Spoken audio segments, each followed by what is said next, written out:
an 11-pack for you. It headlines with Ammon Garcia and Forrest Fryho. We start things up with Ethan Essex and McCain Tolley right now. Fierce fans, for those of you tuning into the pay-per-view and for those of you in attendance here in Salt Lake City, Utah, welcome to Fierce Fighting Championship. Tonight's event is sanctioned by the Pete Suazo Utah Athletic Commission with Executive Director Scott Bowler in attendance. Dr. Cabot Murdoch is also cage-side this evening, along with timekeeper Tracy Patillo and scorekeeper Carter Grant. The judges for the evening are Stephen Farragher, Dan First, Dennis McMahon, and Nathan Burbank. And the referees in charge when the fights begin will be Lucas Montoya and Tyler Tomlinson. Fierce fans, we are moments away from our first fight of the evening, but at this time we ask that you please rise, remove your caps, and honor our country with the singing of our national anthem. Please welcome back an extremely talented vocalist, Lonnie Hansen.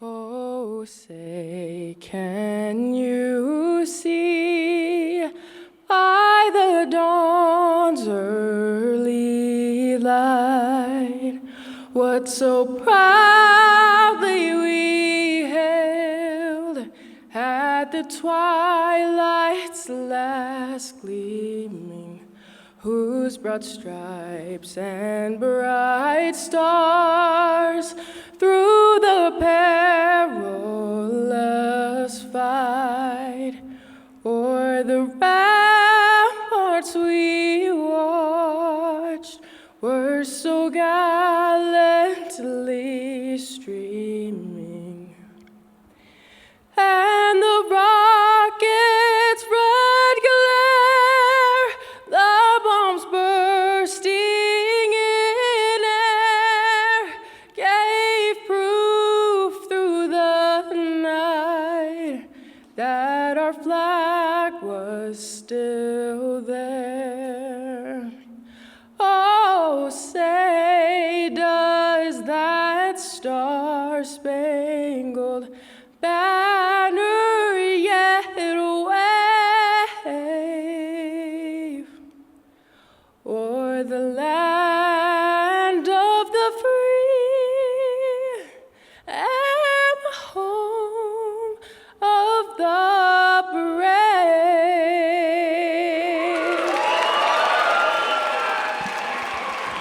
Make some noise for Lonnie Hansen. We are now ready for what you all came here to see. 22 mixed martial artists, 11 total fights for one Fierce Fighting Championship evening. So Fierce fans, we have to let the fighters in the back know that you are here. Put your hands together and make some noise!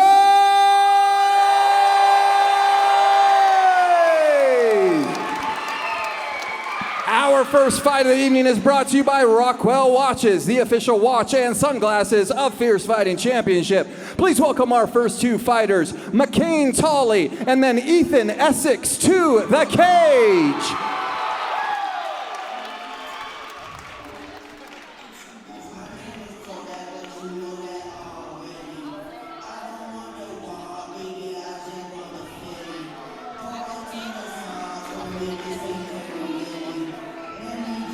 MMA debut for Wasatch's McCain Tolley. Andrew, he had a solid start to his combat career, going to the scorecards in kickboxing back in February. He was right back on the books days later, prepping for MMA.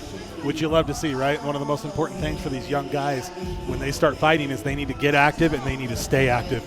Taking time off is a career killer, man. You love to see these guys get right back in here. Yeah, very athletic. Does not look lost when he's in there standing. Also told me that he likes to hunt and ride motorcycles in his spare time. Began training last summer, already at his MMA debut. Quite impressive.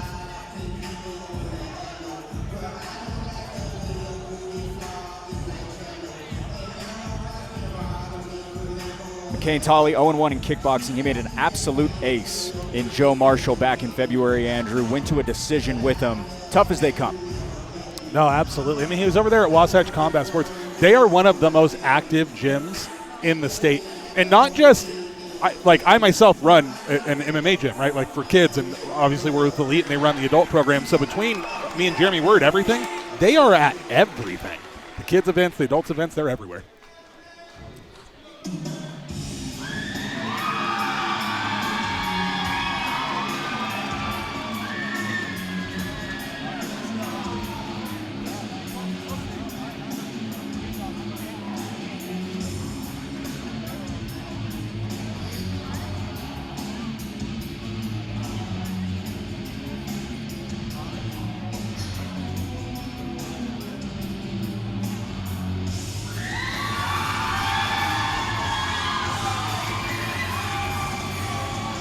Another young up-and-comer out of One Hit MMA, here is Ethan Essex. Andrew, he coins himself a creative striker. He'll be alongside a guy cut from that same cloth in Tolly tonight.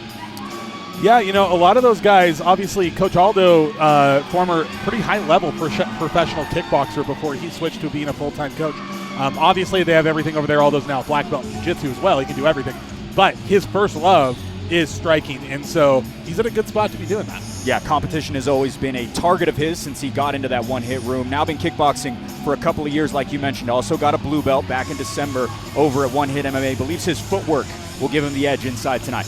I love that. It's a good thing to hear from a young fighter that they're talking about footwork and not just knockout power, right? Footwork is your delivery system to make those punches land. So Essex, another 18-year-old out of One Hit MMA. We saw Chris Vandemile splash onto the scene just a couple of weeks ago. Lots of young talent coming out of Layton right now. A ton. They've got a lot of really young guys, and all of these guys are athletes too. I talked to Zach about it quite a bit.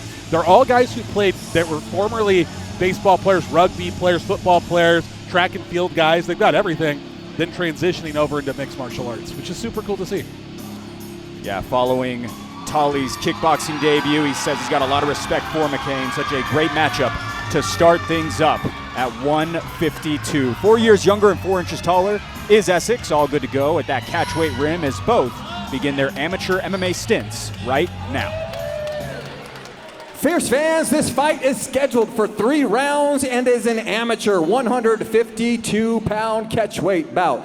Introducing the first fighter, fighting out of the blue corner, making his amateur debut. He stands 5 feet 10 inches tall and weighing at 152 pounds. Fighting out of Wasatch Combat Sports, hailing from Nephi, Utah, McCain Tolley.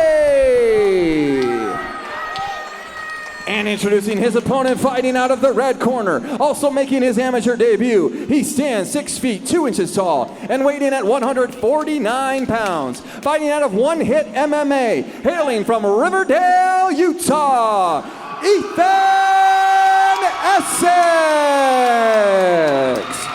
And when the fight begins, the referee in charge, Tyler Tomlinson.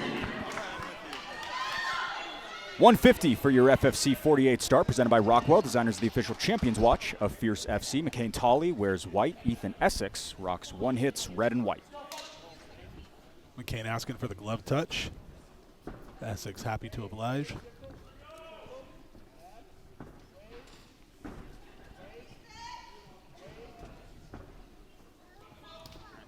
Good leg kicks returned back and forth on both sides here.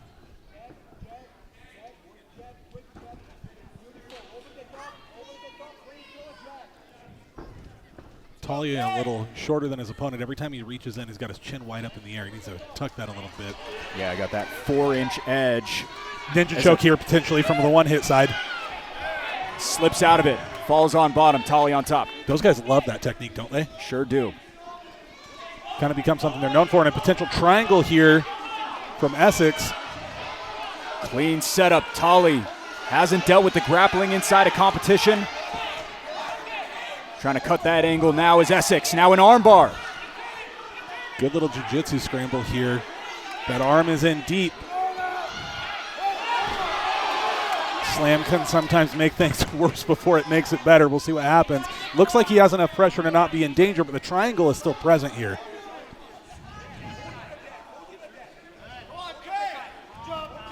Good defensive instincts early on by Tolley.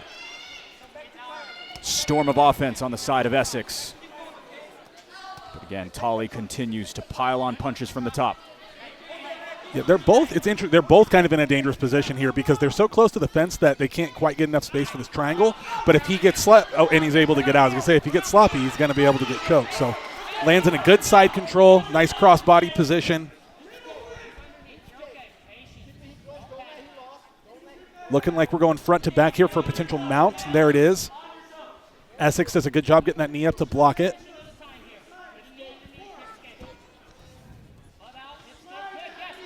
Left arm goes underneath for a potential escape.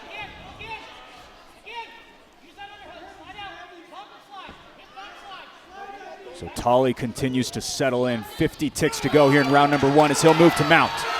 Good mount right there, very clean. Essex struggles with a whole lot coming down. Yeah, some of these are getting through. Some of these are pretty solid, and Tyler. McCain Tolley, MMA debut successful, gets it done in 1. And he had to go through a little bit of adversity there to get it done. Good for him. Tale of 2 halves. First half, a lot from Ethan Essex, a potential guillotine or ninja choke, then an armbar, a triangle as well. McCain Tolley stays the course and is now 1-0. Yeah, that was really good on Tolley's part to survive there. Had a little bit of adversity. Had to go through, like we said, a couple submission attempts. Waited for his spot, got to that crossbody position. Did a really beautiful mount. Hopefully, maybe we can get a replay of that here. And then once he got to his spot, it was all over. So here we go from the mounted position. The right hand here landed a lot around the guard as he was hitting these ground and pound shots. I think that's kind of what Tyler was looking at. Obviously, his dominant hand here. And for the amateurs, we got to protect our guys, right? As a pro, that probably wouldn't get stopped. But as an amateur, they're not going to let you sit there and get beat up too much. Ethan Essex just turned 18 in March. He'll be back once again. We certainly hope so, at least. McCain Tolley will get his flowers right now. Fierce fans, referee Tyler Tomlinson has called a stop to this contest at 2 minutes and 27 seconds of the very first round, declaring the winner by TKO, McCain Tolley! Solid start to the career for McCain Tolley. Nash Goddard and Dylan Baker are next at 155.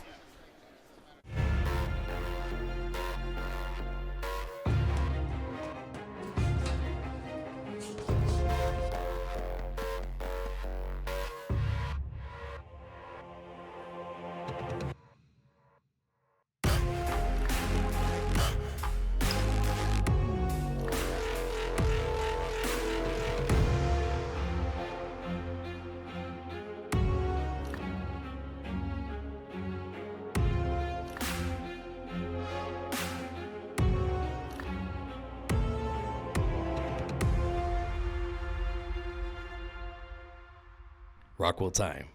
Live unrivaled. Jay's Tire Pros proudly serves the Bountiful community, a family-owned local business for nearly 30 years. Still serving Davis County with pride, Jay's Tire Pros has been your neighborhood experts in tires, wheels, auto repair, and brake service for almost 3 decades. At Jay's, customer service always comes first. Our expert team helps you find the perfect tires for your car, truck, or SUV and gets you back on the road fast. We also handle everything under the hood: oil changes, brakes, alignments, shocks, struts, and transmission services, all at competitive prices. Whether you drive foreign or domestic, you can count on Jay's Tire Pros for honest work, reliable service, and the best care in Davis County. Jay's Tire Pros, proudly serving our community for nearly 30 years and keeping Davis County moving safely and smoothly.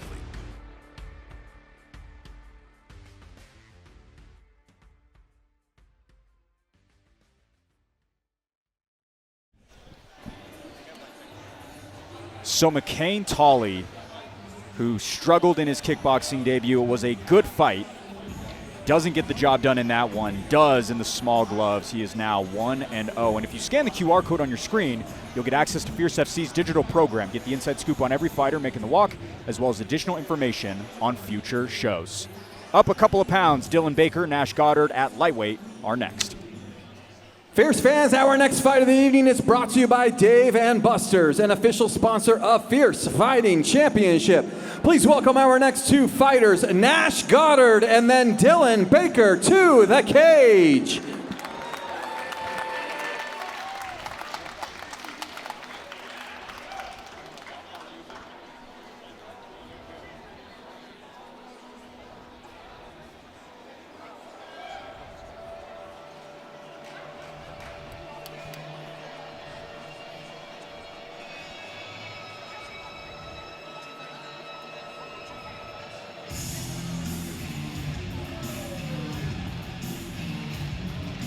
Well, we've seen his striking score a couple of wins in kickboxing. Now MMA enters the equation for Nash Goddard. Andrew, his volume and power is impressive for a guy who started competing just 4 months ago.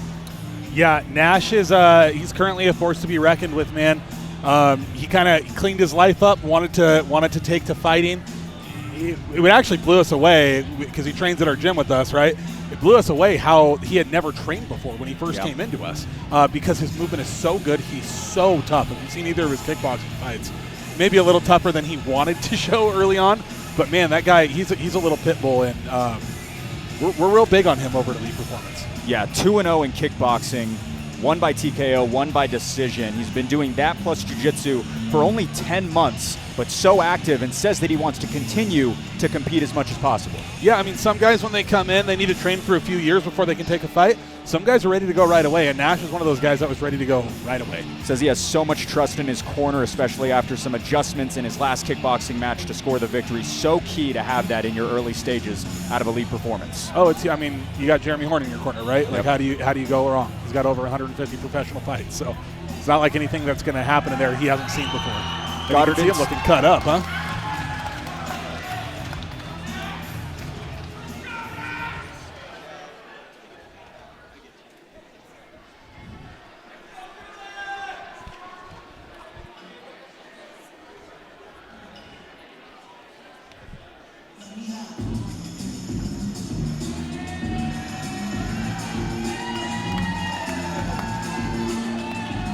All right, a little bit of time, but back towards the cage is Dylan Baker. Andrew, his first fight since the summer of last year. The question is, where has he filled in the gaps in his time off? Yeah, I mean, obviously he's got a good coach. He's got Ramsey in his corner, right? UFC veteran. So it'll be interesting to see how it goes. Those layoffs can kill you, though, man. You know, taking a long time off in between. The reality is, though, you got to get that kid and fight again at some point if you're going to pick up your career. So it'll be interesting to see how he does tonight. Yeah, fought in Vegas last summer. He's also lost a substantial amount of weight over the years. He was 310 pounds before finding martial arts, 155 on the dish last night. How amazing is that? Loses over 150 pounds, literally half of his body weight. It's incredible, right? Good for him, and it's one of the things I love so much about martial arts. It's such a positive conduit for growth and self-improvement. Looks like he's trying to locate his mouthpiece. Again, Dylan Baker out of the pit, SLC. It is worth noting, by the way, Blake, this is a trend that we're well aware of at Elite. When you have guys who were formerly heavier individuals that lose that weight, a lot of times they retain a lot of that strength that they had from carrying around so much body weight for so long. Here's the particulars presented by Rockwell. Mid-20s for the two as Goddard sides the height stanza. No issues with weight as Baker looks for win number one. Similar story for Nash. As this fight is scheduled for 3 rounds in the amateur lightweight division. Introducing the first fighter, fighting out of the blue corner. Making his amateur debut, he stands 5 feet 11 inches tall and weighed in at 154 1/2 pounds. Fighting out of Jeremy Horn's Elite Performance MMA. Hailing from Salt Lake City, Utah, Nash Goddard. And introducing his opponent, fighting out of the red corner, holding an amateur record of 0 wins and 1 loss. He stands 5 feet 7 inches tall and weighed in at 155 pounds. Fighting out of the pit, SLC, hailing from Salt Lake City, Utah, Dylan Baker. And when the fight begins, the referee in charge, Lucas Montoya. Nash Goddard's MMA debut starts in white. Dylan Baker responds in gray. Second matchup made possible by Dave & Buster's. Eat, play, and unleash the fun. Lucas Montoya former fighter from 2007 to 2021, makes his officiating debut. You said it before I could, but these boys are getting right to work. Snappy start. Baker wants to grapple. He'll get down Goddard. That was a great trip there, but to Nash up against the cage. They're pinned up here on the wall next to Jeremy Horn and Mike Jones. So Nash will get a lot of cornering here. Nash does have the underhook. We'll see if he can get up on his hip to maybe get to a single leg and get out of that half guard. Nash looking to use the fence here to pull himself away.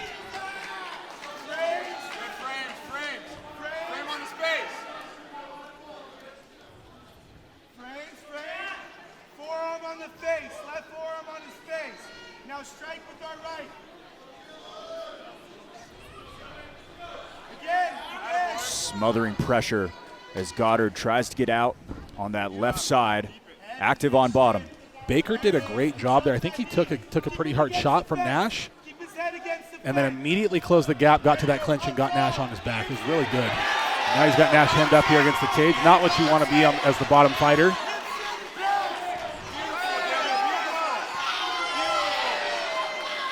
Nash looking for that ankle sweep, but Baker a little too solid to go over, not quite high enough for that to be effective. Nash cheating a little bit on the cage. You'll love to see it. Lucas Montoya, ever present, not letting anything get by him on his, is it his first refereeing gig here, Blake? Yes. Love to see it. But he's been in that cage more than most. 8-6 MMA record. He was a marquee fighter back in the day, man. For 14 years. He's got 2 assignments here tonight. Also handles Manny Cazares and Chase Lott. Also a very high-level black belt, I will say. I've rolled a lot with him. He's very, very good. Baker continues to stay on top. Just about a minute to go here in round 1. Baker got right to that side control. It was a good pass from him. See if he can get to the mount. Nash getting up on that single leg. Baker doing a good job going behind. See if Nash can break these hooks. This body lock here. Break himself away. Get his left arm across for an underhook. There it goes. Nice response by Goddard.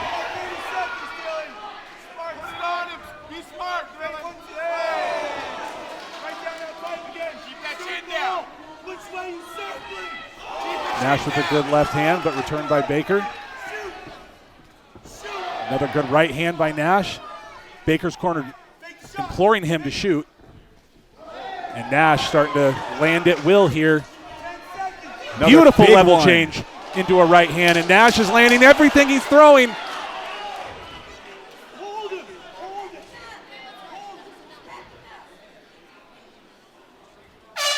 To the bar stools we go. So a little bit of a discrepancy, right? The striking sides with Nash Goddard, the grappling certainly sides Dylan Baker. I was just going to say we got a striker versus grappler matchup on our hands. Baker did a great job closing the distance. He got hit once, closed the distance, got Nash down, and got him in some bad positions immediately, right? But, man, on the feet, Nash's hands had, like, heat-seeking missiles, dude. Everything he threw landed, and it landed with power. Hurt him once, it looked like, up against the cage. Short time left in the round. Now, here's one thing I will tell you. Nash has zero quit in him. He has been in fights and gotten hurt in his last 2 kickboxing matches. One time was a foul that was so bad he was dry heaving in the middle of the cage after getting hit in the groin. And we were like, just stop. And he said no. So there's no quit in him. Yeah, he's been to a 3rd round in both walks thus far. We do note those are 2-minute rounds versus 3-minute rounds. Dylan Baker, not his first rodeo either. He tries to get his first MMA victory. Round 2 just about ready to get going. My guess is we're going to see Baker come out of the gate and try to clinch immediately. Nash, obviously, being cornered, they're going to tell him that. Another left hook lands from Nash. Another good left hook lands. Baker firing off a couple shots of his own here. That left hook is all day, though. Baker does a good job to clinch here against the cage. Nash just want to get that underhook. Turn into his guy. Baker doing a good job of sweeping out that leg, though. It's kind of a battle here if he can get that leg before Nash gets the underhook. Nash wins the small battle. Big dig up the gut goes for Baker. Nash does a good turnaround, gets Baker up against the cage, but Baker's still where he wants to be in that clinch position. Head position, swim in, knee. Goddard responds with a nice one of his own up the breadbasket. Get your hips in. Nash is doing a good job here fighting for the underhooks. Oh my goodness. Beautiful right hand there by Nash. Hands off, hands high. Hands high. He's tired. Rip that kick. The left hook is landing every single time, and Nash goes the right hand to the body, left hook up top. Could have been lights out if that would have landed. These guys just standing right in front of each other. Nash trying to get a little bit of motion going here. Good shot to the body there. Set it up. I think Baker's real tired here, Blake. Take it out. Not as much offense, not initiating that grappling like he did at the top of the round. Goddard goes over the top. This is going to be real interesting to see here how easily Nash is going to be able to get away from this, if he is able to get away from it. Right back at home for Baker. Baker's 10 to go. Baker's body language tells me he's real tight. Yeah. Nash lands a good knee to the body. This is looking like Baker starts to melt Nash. Goddard. Job finished in round number 2. What a performance for the guy out of Sandy. Excellent performance by Nash. Again, overcame some adversity, got taken down, got beat up a little bit from his back. 2-0 in kickboxing, 1-0 in MMA. It all gets done with his fists. Nash Goddard's striking is certainly something to write home about. He's skilled, man. He's skilled. And here we go with the replay. That right hook. This was all set up by a knee to the body. Lucas Montoya, I think a good stoppage for an amateur fight. Lucas doing a great job here in his debut as a referee. You love to see it. And you love to see former fighters fulfilling these roles, right? Refereeing, judging on the commentary booth. Like, it's just good to have guys who have actually been in there. And Dylan Baker moves to 0-2, but not without a tough battle, a beautiful takedown in the first, a lot of pressure and control time. Can't wait to see him back as well. That performance beats like 70% of guys. Yes. Right? Like, he takes him down and just beats him up. The referee stops the fight. Nash is he's a tough guy too. So I always tell everyone, they ask why these fights look so hard sometimes for the amateurs, and I say, the toughest guy you know fights, right? The guy he's fighting is the toughest guy in their friend group too, right? So you got the two toughest guys from different walks of life. It's the toughest guys from both high schools going at it. To 1-0 for Nash Goddard. Here's hopes. Fierce fans, referee Lucas Montoya has called a stop to this contest at 1 minute and 59 seconds of the second round, declaring the winner by TKO, Nash Goddard.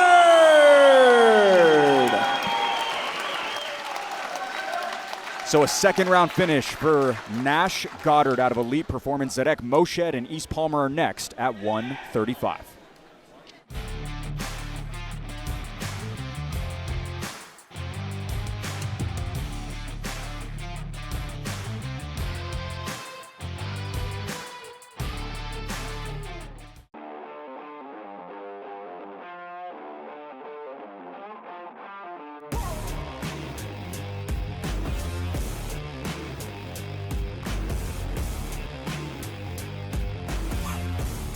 I'd love to defend my belt once, maybe May, maybe April. If somebody will accept the fight, I'll take it. I want my shot in 2026. I've been the best in Utah for years already.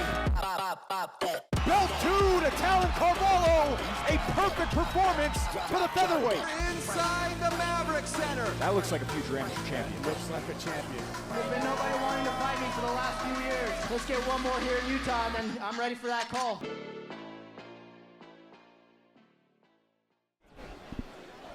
Oh man, can't wait to get to the Maverick Center in May, but we keep things focused here at the Masonic Temple. East Palmer, as well as Zedek Moshed are next following the Nash Goddard win, as well as McCain Tolley.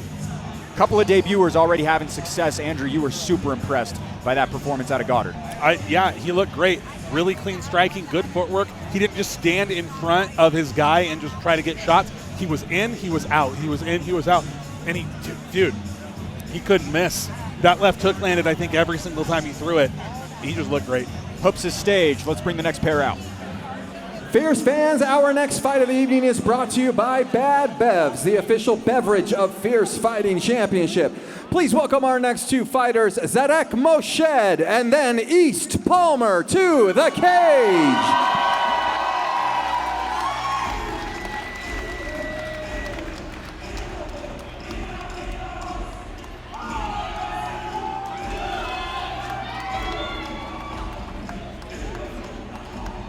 All right, searching to seize the win column is Zarek Moshed. Andrew, he's been active for over a year, has all the tools to get it done tonight. No, absolutely. You know, again, another Wasatch Combat Sports guy, right? They bring out so many people, always being super active. And you can always guarantee that their guys are not only well-trained, but they're going to be in shape as well. Yeah, over a year over there, and we saw vast improvements everywhere from his first to his second fight. A lot of that due to the gym switch. 1,000%. Yeah, and, you know, this, like, when you see these guys come out and they're 0-2, there's a reason they're fighting the third time, right? Like, he believes he's not coming out here to lose, right? He thinks he's going to win. So there's a reason for that, and there's a reason for him to think that he's improved enough to get one of those, to get a notch in the win column. Yeah, one half of the FFC 44 fight of the night last December. Does Zarek Moshed wow the crowd again?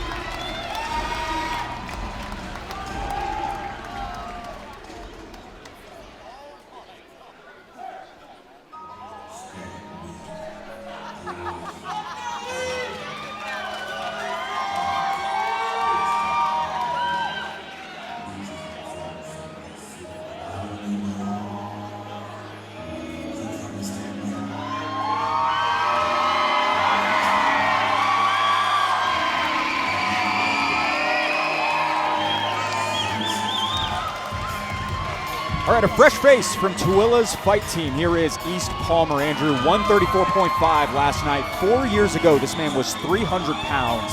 An unbelievable transformation by him as well. Wow, crazy. So two guys on the card that were previously 300 pounds. That's crazy, man. Again, good for him. You'll love to see it. Get his life under control, get his weight under control, and get in here to compete. Super cool.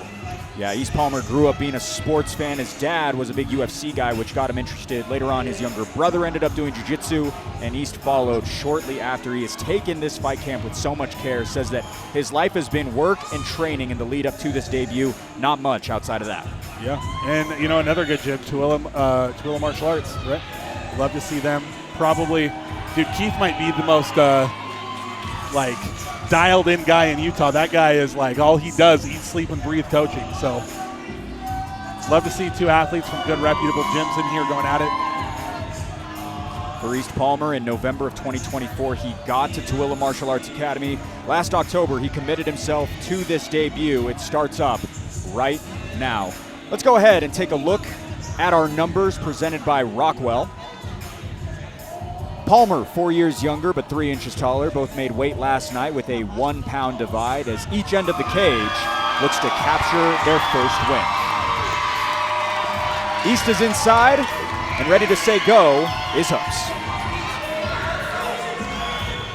Fierce fans, this fight is scheduled for 3 rounds in the amateur bantamweight division. Introducing the first fighter, fighting out of the blue corner, holding an amateur record of 0 wins and 2 losses. He stands 5 feet 5 inches tall and weighed in at 133 1/2 pounds. Fighting out of Wasatch Combat Sports, hailing from Europe by way of Provo, Utah, Zarek Moshed.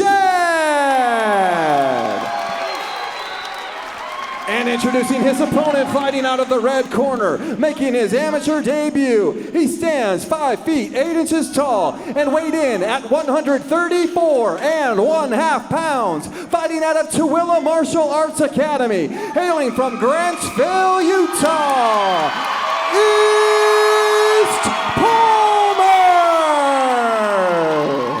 And when the fight begins, the referee in charge, Tyler Tomlinson. First 3 minutes of this one put on by Bad Bevs. Zarek Moshed wants his first MMA win in blue gloves. East Palmer debuts in green gloves. That Tuila crowd always comes to play.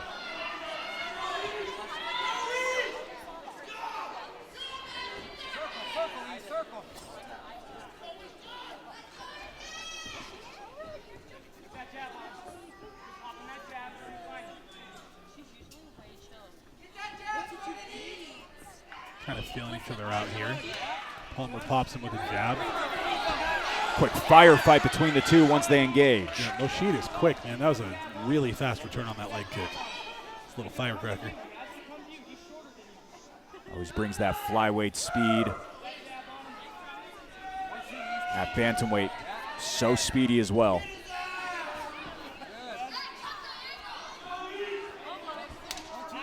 Chiming leg kick goes for Palmer.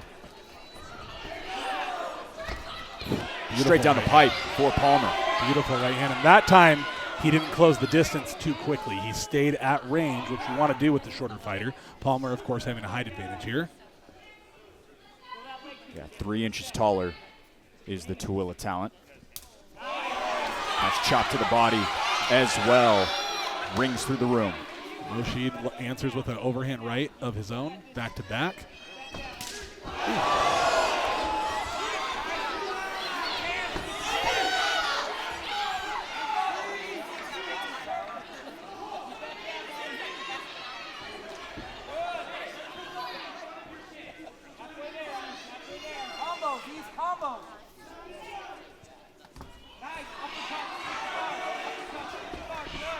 Calm and composed.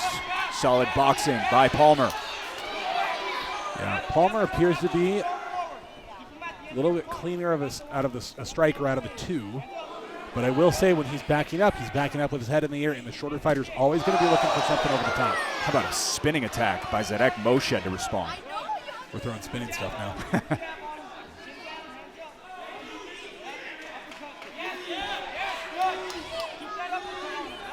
And Palmer's got to watch out. He is backing up with his head straight in the air.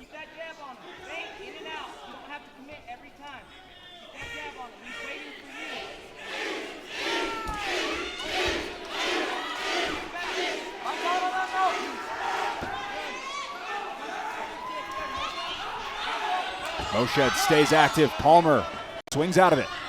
I think Moshed needs to get this fight to the mat. There's that overhand, right? Got to watch out for that. It's always going to be there for the shorter fighter. He's always going to be firing that off. Another leg kick goes. The decibels raise every time he's landing right now, Andrew.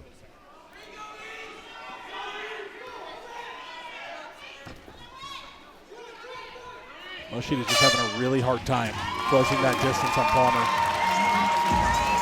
Palmer's doing a good job of controlling that distance, though. It's one of the two most important things in striking are distance control and timing.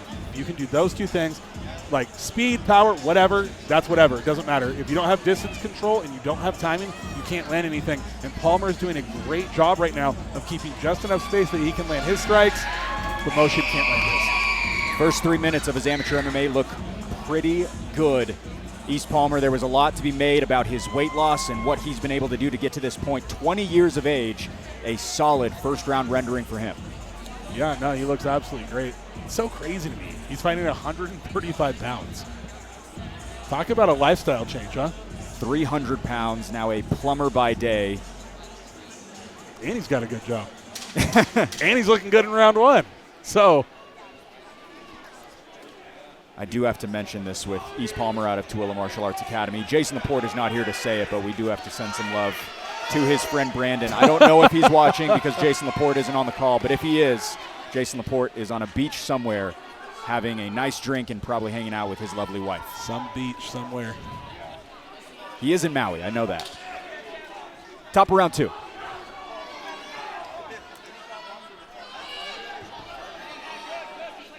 I'm going to be interested to see what Moshid's corner told him to do here. Because standing in front of Palmer and getting punched is not going to work out. Boom.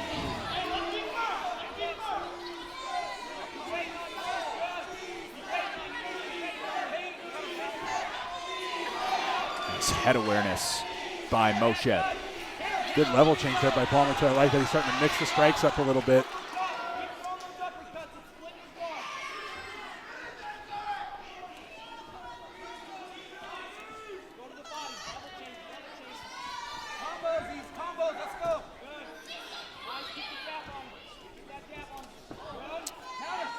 East Palmer's corner is calling for the uppercuts over and over again. They think that's going to be the ticket. We'll see if they're right. Rashid closes the distance here. That's what I would assume his corner would tell him to do, and they're saying yes. So they want more of that. Back-to-back debuting opponents for Zarek Moshed. Still got so much pop on every single strike that he's throwing. Haven't seen really any grappling, but so much mobility in his kicks, as we've seen as well. Another problem that Moshed is having here is he's only throwing 1 or 2 punches, and against a longer fighter, it's just not going to get you there. He's going to have to steal that distance after Palmer throws, just like that, but he's got to throw a few more after that.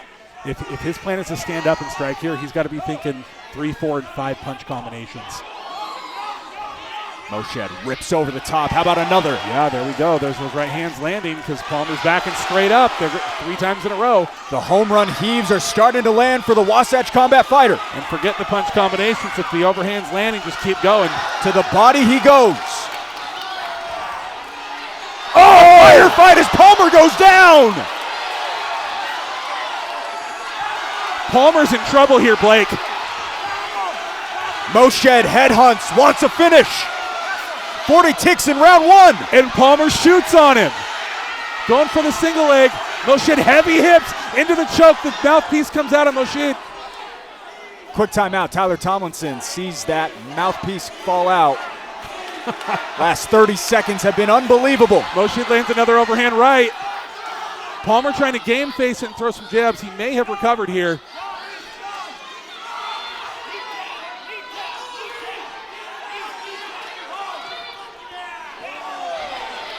Goes low and back up top does Palmer.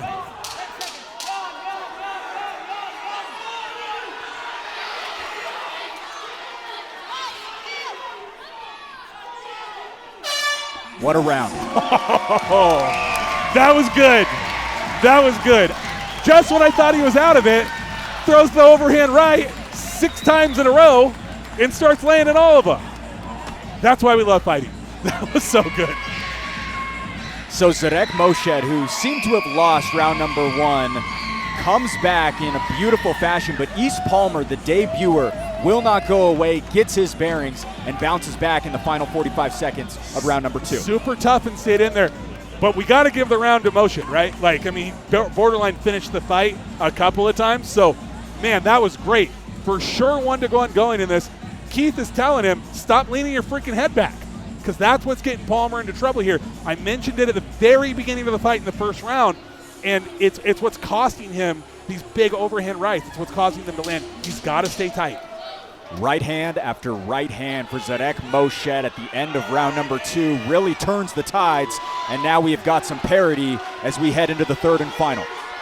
Blake, it's like when you're playing a video game and you keep pushing the same button and it just keeps working. Why stop? Just keep doing it. 3 minutes to decide this one. At 135, Zarek Moshed wants his first MMA victory. Similar story for East Palmer.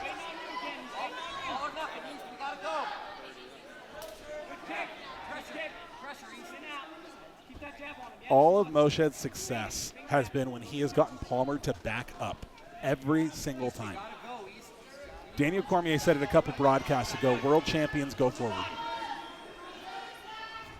Yes, go, again, go, again, go. Good shot to the body there by Palmer. Moshed feigns the clinch. Go, East. You gotta go. Go, East. Poppy jab by Palmer. Solid start to round number 3. Moshed still trying to find that target. East Palmer's corner sounds very concerned that he is not being more active, and it doesn't sound like concern, normal concern. It sounds concerned like they think they just lost 2 rounds.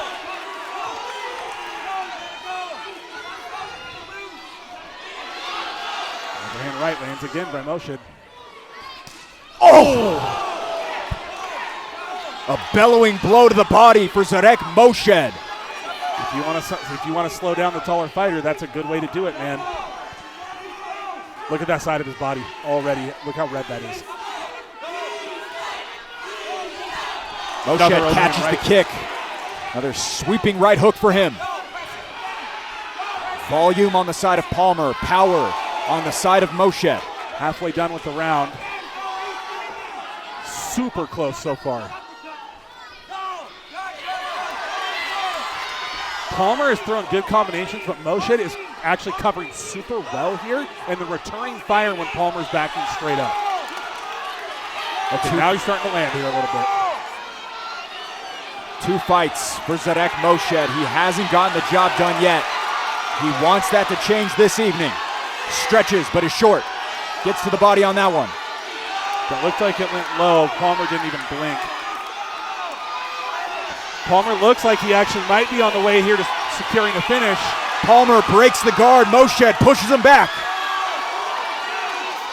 35 ticks to go before we see scorecards. Palmer bleeding out of both sides of his nose here. Still no quitting him. Oh, Palmer's hurt. He's hurt on his feet bad. I'm sorry, Moshed hurt on his feet bad. Goes for the clinch. Palmer has none of it. Lands a left hook and a right hook and a left hook. Moshed tries to move forward. Palmer wants it inside the distance. This is very close to being stopped. Tyler's eyeing it. Here's the 10-second clap. Probably going to let him finish, but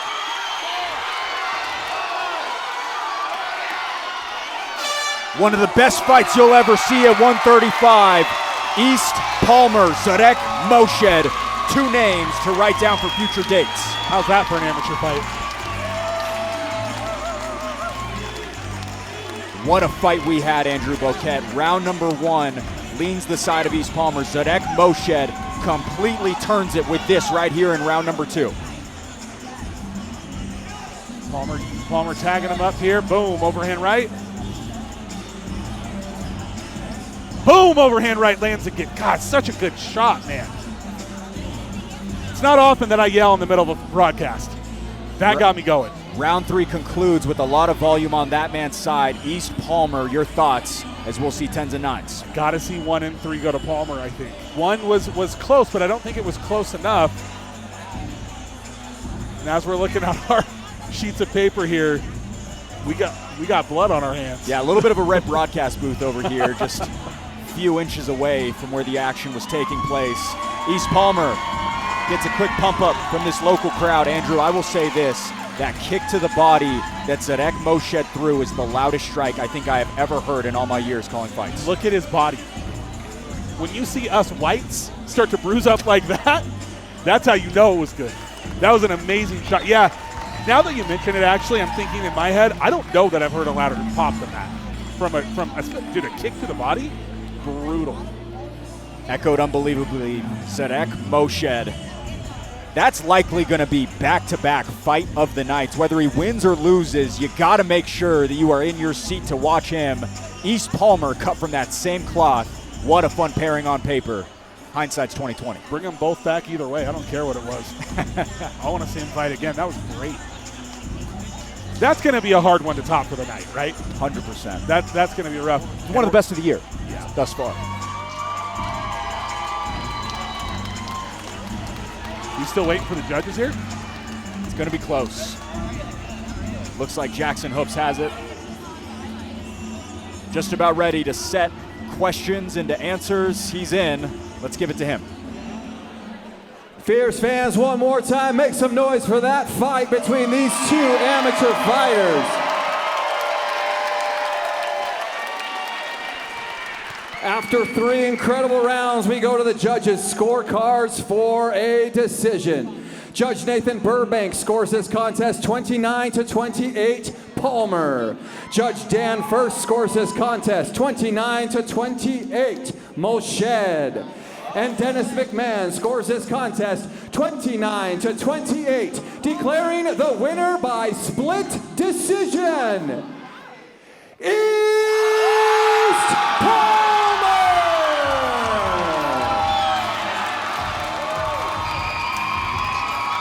What a story for East Palmer to lose so much weight from 300 pounds down to 135 and put on one of the best fights in Fierce's history. A 4-pack of prelims still remains up to 205. Manny Cazares and Chase Lott are on deck. Your brand, on the move, wherever life takes you. Seen in the rush of adrenaline, in the freedom of the ride, in the heights of adventure, and the thrill of new perspectives. No limits, no borders, just your brand reaching new heights. Wherever the journey takes you, Your business deserves to be seen. JC Pro Design. Wherever you go, make it visible. Hi, I'm Jason Laporte, Fierce Fighting Championship commentator and General Sales Manager at Performance Honda in Bountiful. We are the fastest growing Honda dealership in the state, and we have one of the largest certified pre-owned inventories in the state of Utah. Our service department has master technicians with over 100 years experience collectively. Bienvenidos a Performance Honda Bountiful, donde los atendemos en español y les ponemos una sonrisa todos los días. Visit us at 2215 South 500 West or performancehondabountiful.com.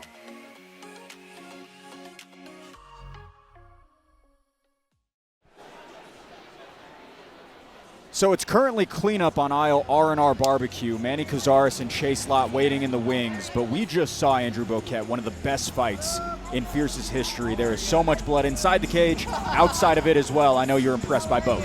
It was fantastic. It was phenomenal performance from both of those guys. They both showed a ton of heart, zero quit in either one of them.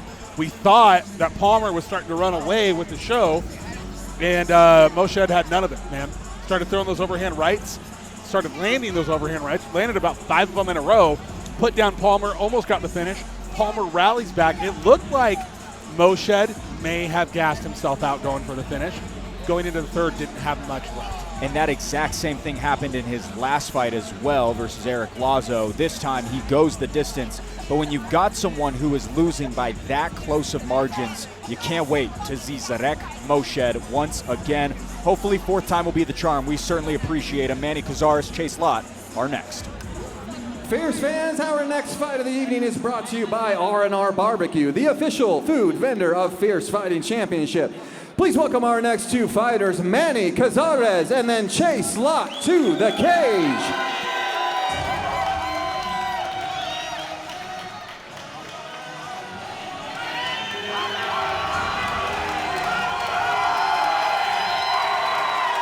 Just 5 months to get back in action for Manny Cazares. Andrew, he's still looking for that first win, long awaited as he began this MMA run back in July of 2023.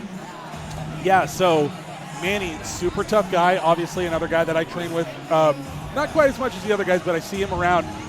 He's a police officer, right? And as a police officer, he told me the reason he started training was because of that. He wanted to stay in shape, wanted to make sure he could protect himself, learn how to fight appropriately, which we salute, of course, right? But he is much better than his record shows. Another one of those guys that hasn't been able to put together a win inside the cage yet, but is dangerous and always shows up to fight. Yeah, he's vastly improved his wrestling and submission prowess. 2 for 3 on takedown attempts last fight. 2 minutes and 50 seconds of control time. 2:10 of that came in the first frame alone. Yeah, that's for sure going to be the game plan here. He is a grappler. Still getting more comfortable with the strikes on his feet. It's really funny to me that these guys come in sometimes. Man, he is looking jacked right now. He's a big guy. Some of these guys come in after a long career of wrestling, smashing their face into knees, but they don't like to get punched.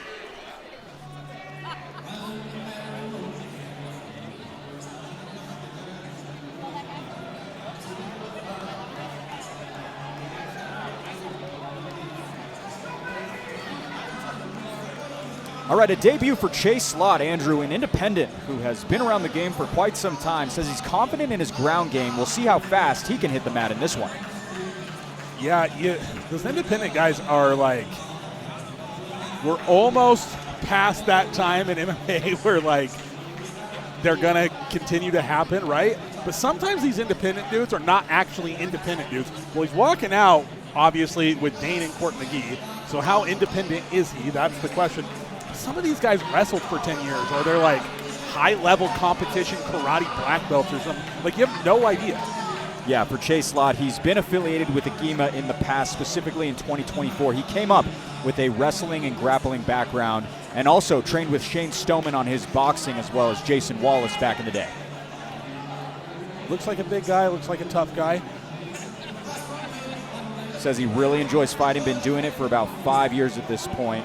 The time is now for his debut, Lottie Chase Lott. That's what his friends call him. It'll be interesting to see how he fares. To the tail of the tape we go. Similar in age and height. Chase, 1 year older, but also 1 inch shorter. Sub 206 on the dish. Cazares well under at 200.5 as Lott debuts, and Manny glove touches for the third time. All right, back in for the intros is Jackson Hopes. Fierce fans, this fight is scheduled for 3 rounds in the amateur light heavyweight division. Introducing the first fighter, fighting out of the blue corner, holding an amateur record of 0 wins and 2 losses. He stands 5 feet 11 inches tall and weighing in at 201.5 pounds. Fighting out of Jeremy Horn's Elite Performance MMA, hailing from Salt Lake City, Utah, Manny Cazares.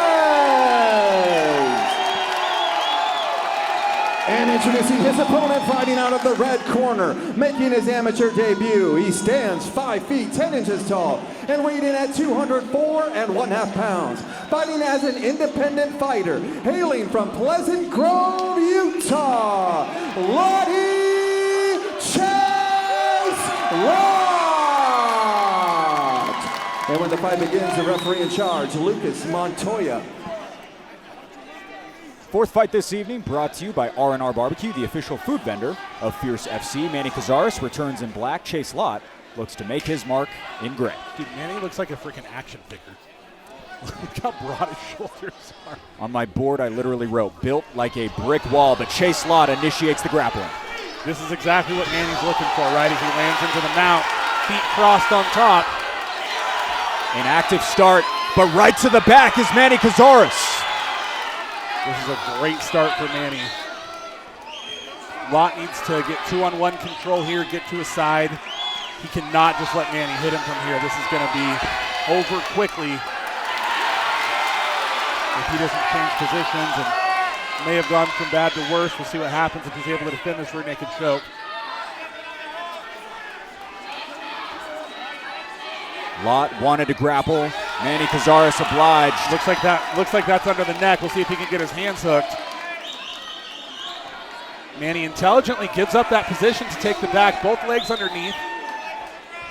Tough spot to be. So much pressure on top. Cazares lays down some punches. I think this is probably about it, Blake. I don't really see Lott being able to get out of this position. This is rough. Heavy hips on top. And I think Manny should just keep punching. I don't think he's going to go for the submission from this spot. It's going to be hard to get a sub if Lott just buries his head into the canvas. But if Manny's able to posture up here and land some strikes, they're able to get a referee stoppage. Cazares settles into this position. Chase Lott seems to have as well. He'll try to turn inside. Every time he picks his head up, Manny's real quick to go for that rear naked choke. Manny landing a few strikes here, but nothing quite ferocious enough or concurrently enough for the third man in the cage, Lucas Montoya, to look to stop it. I'll say this, Manny Cazares did begin to gas out a little bit in round number 3, smartly not blowing his wad, but still is dominant here in round number 1, wants to isolate that arm. Maybe looking for an arm bar here. Transitions back to top control. One foot's over the top, though. He's going to lose it. Good instincts by Lott. Trying to get back up top. Very good grappling to get back up to the single leg position.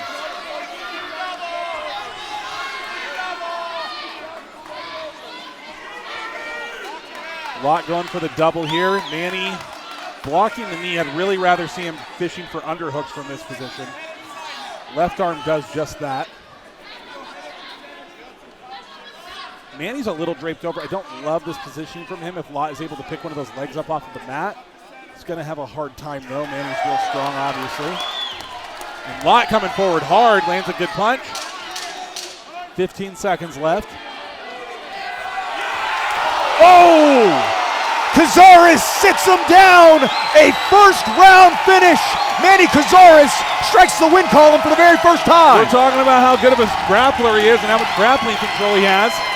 Then lands a right hand and shuts down the show.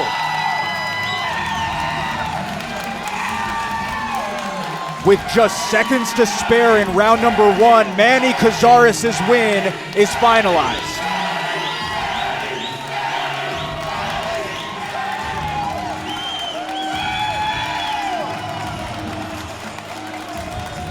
The Elite Performance crowd absolutely loves it. Started his career in July of 2023. He has missed in his first 2. Number 3 gets it done. Manny Cazares is your victor. Andrew Boquette, let's see the finish one more time. All right, so here we go. Up, little short uppercut. Manny throws overhand left. Puts Lott straight to the mat. He ran right into it face first. Manny looking relieved that it's over as he looks over at us. I know the feeling. I'll mention this. I wrote this down on my scouting report for him as well. He has the power to finish on the feet. He is built so well. He's up on the cage right now. Manny Cazares, a possessor of power for sure. Also mentioned this, Andrew Boquette, 200.5 on the plate last night. Jeremy Horn suggested maybe middleweight is next. A guy like him, it would be interesting. Man.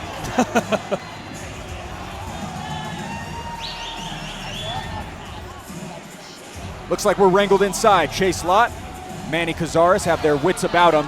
Inside the hoops we go.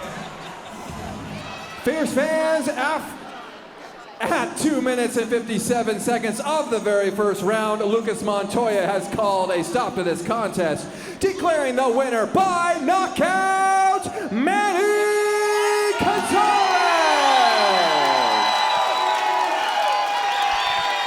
First round finish for Manny Cazares. It stays interesting at heavyweight. Byron Sneed, Abdul Wahab Hajiev when you come back.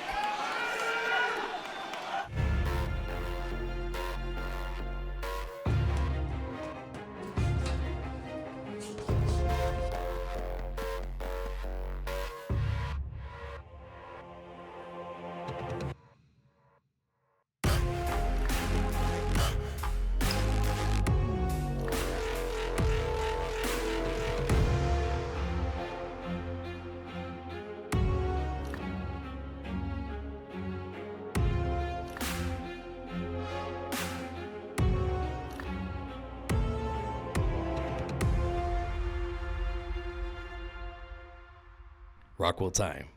Live unrivaled. Jay's Tire Pros proudly serves the Bountiful community, a family-owned local business for nearly 30 years. Still serving Davis County with pride, Jay's Tire Pros has been your neighborhood experts in tires, wheels, auto repair, and brake service for almost 3 decades. At Jay's, customer service always comes first. Our expert team helps you find the perfect tires for your car, truck, or SUV and gets you back on the road fast. We also handle everything under the hood: oil changes, brakes, alignments, shocks, struts, and transmission services, all at competitive prices. Whether you drive foreign or domestic, you can count on Jay's Tire Pros for honest work, reliable service, and the best care in Davis County. Jay's Tire Pros, proudly serving our community for nearly 30 years and keeping Davis County moving safely and smoothly.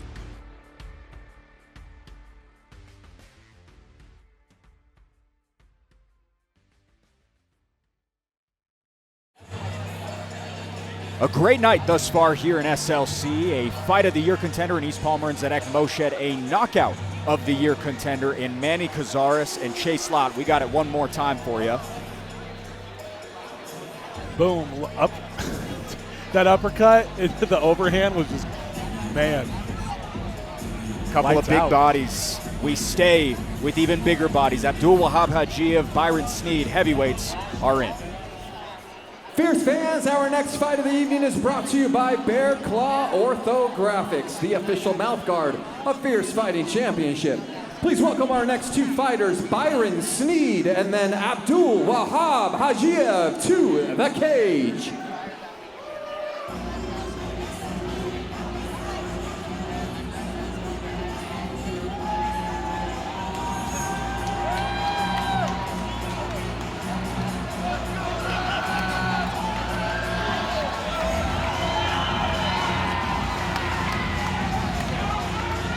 Trying to get to the winning side tonight is Byron Sneed. Andrew, he had some shining moments in his debut, specifically a massive knockdown, just too little, too late, but returns tonight after 4 months away. Sneed is an interesting guy, man. So I cornered against him. Right. I was in Ethan's corner when he fought Sneed, and I don't know that there's a more intimidating looking human being currently fighting in MMA in Utah. I mean, he looks like a bigger Thiago Silva. Like he's just a freak.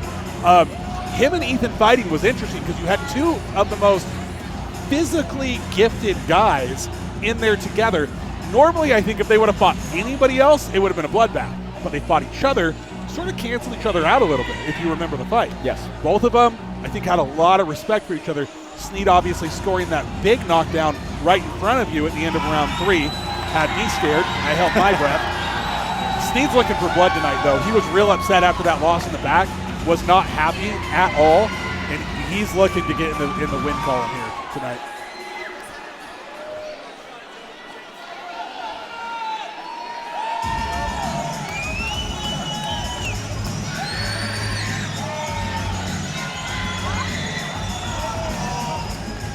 Over a year to return for Abdul Wahab Hajiev. Andrew, he didn't have the chance to show us his skill set last time, just a 13-second car crash that didn't go his way, but interested in what he's got in his deep arsenal.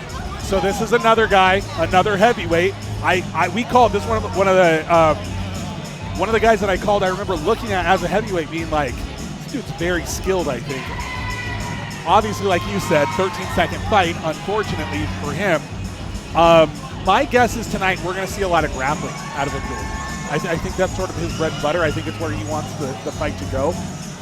This is definitely in Utah, maybe in regional MMA in the Western United States, the best 0-1 matchup you could make on both sides. How about it? Up to heavyweight we go. 13 years younger is Hajiev at 22. Sneed stands taller at 6'5". All even at 260 as win number 1 sits in the balance. Mic is open. Inside, we got Jeff. Fierce fans, this fight is scheduled for 3 rounds in the amateur heavyweight division.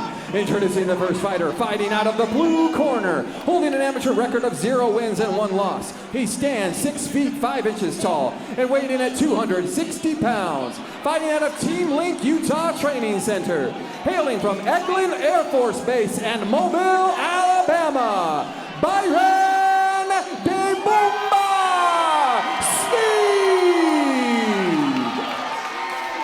And introducing his opponent, fighting out of the red corner, also holding an amateur record of 0 wins and 1 loss. He stands 6 feet 3 inches tall and also weighed in at 260 pounds. Fighting out of Agima Jiu-Jitsu and MMA, hailing from Chechnya, Russia, Abdul Wahab Hajiev. And when the fight begins, the referee in charge, Tyler Tomlinson. Bear Claw Orthographics brings you this bout. The official mouthguard provider of Fierce FC, Byron Sneed, rocks the blue gloves. Abdul Wahab Hajiev returns in red gloves. Dude, does Byron not look like a Street Fighter character? He is incredibly active to start things up. Very different than how he looked in his debut. Abdul lands a big right hand that backs Byron up. Good leg kick there by Byron. And followed up with a beautiful jab. So much pop on every shot early on for Sneed. Yeah, I don't think this fight's going to last very long.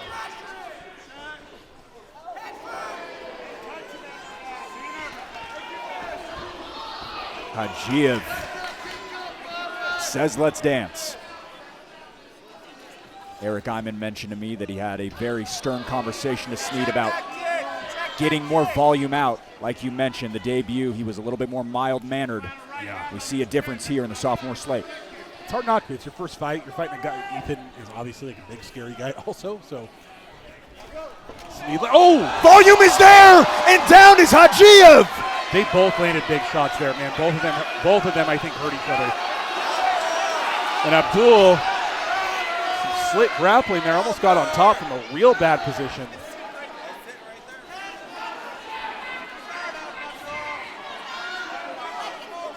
It will be interesting to see the grappling prowess of the heavyweights here.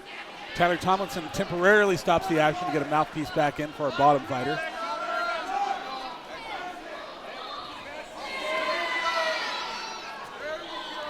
I don't normally like punching from the bottom, but when you're in close guard and your guy is just laying on top of you like this, it's not a bad strategy.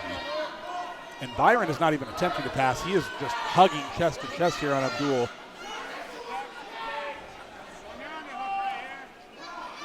Gotta wonder a lot from him early on in round number 1.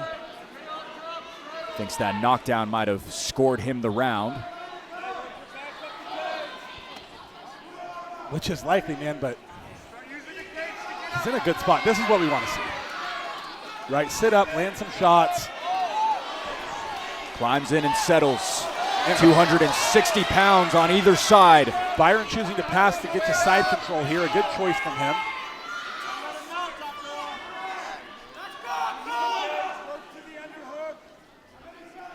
Abdul maybe in a little bit of danger here of an Americana if Byron so chooses. Get some oohs and ahs from some denting strikes by Byron Sneed on top.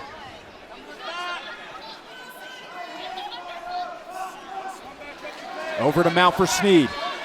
Not a good place for Abdul, but short time left in the round. Goes back to side control, sitting out towards the head.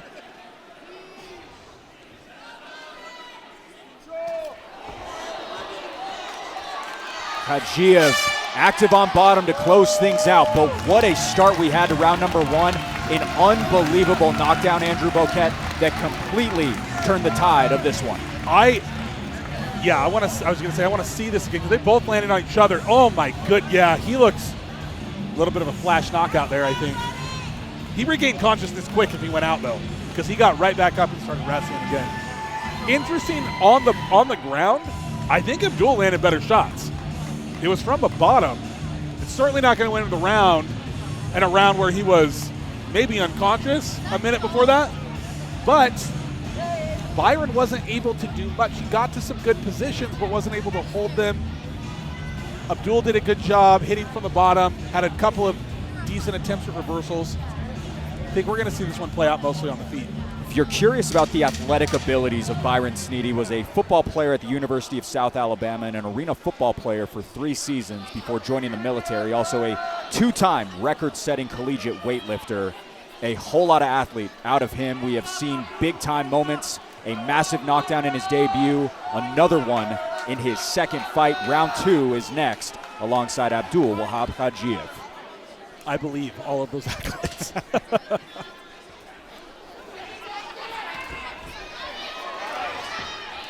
Abdul flying high and gets dropped again. Sneed lands another. Hadjiev tries to open up that guard and stay as active as possible. Sneed settles in. Both times he's got dropped, he's hit the ground and woken back up. Wild. Byron with the forearm across the throat. This is good. Moves right to the mounted position.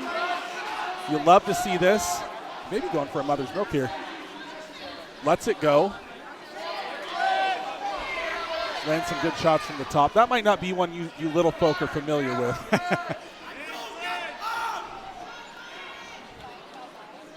That's what we like to see, a big man sit in case of Gatami. See if he moves into that position. Looking for potentially gift wrap control here. Again, Hadjiev, just 22 years of age, 35 for Byron Sneed. You see there's a quick complaint by Hadjiev on bottom. Not sure exactly what it is. I'm never going to complain about heavyweights being too technical, but I actually think that Sneed is doing a little too much grappling. I think he needs to look for more opportunities to do some ground and pound here. He's gotten into some good spots and has opted to look for more control or submission. This is what I want to see. A big guy like this on top of you, smashing you, is bad. He's been mounted, I think, 2 or 3 times now. So I want to see him open up a little bit. He's gone back and forth with side control, been so dominant in the control time, also landed a couple of knockdowns now. Byron Sneed looks so much better here in his second fight at the Masonic Temple. Way more activity. Back into the mount again. This is what I wanted to see. A little bit more, lost his balance. Hadjiev gets it back to close quarters. Abdul giving a valiant effort here. Unfortunately, punching from the bottom of mount is not an ideal thing to be doing. Sneed looking for a head and arm there. Gonna be tough with another heavyweight to just move them like that. Little too telegraphed, I think. Man, and Abdul's guard is just wide open. Sneed just passing at will.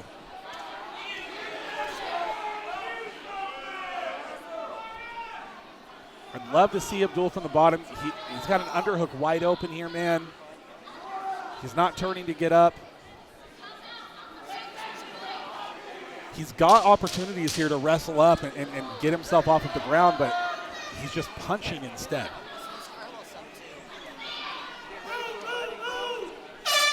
Third and final coming up. That was all Byron Sneed.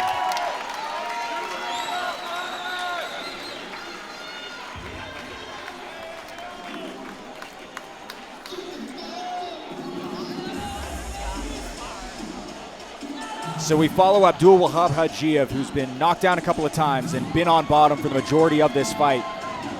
Really has to go for broke right now. That last round could be a 10-8. He got dropped. He got basically dominated on the ground, complete control the entire time. So we'll see.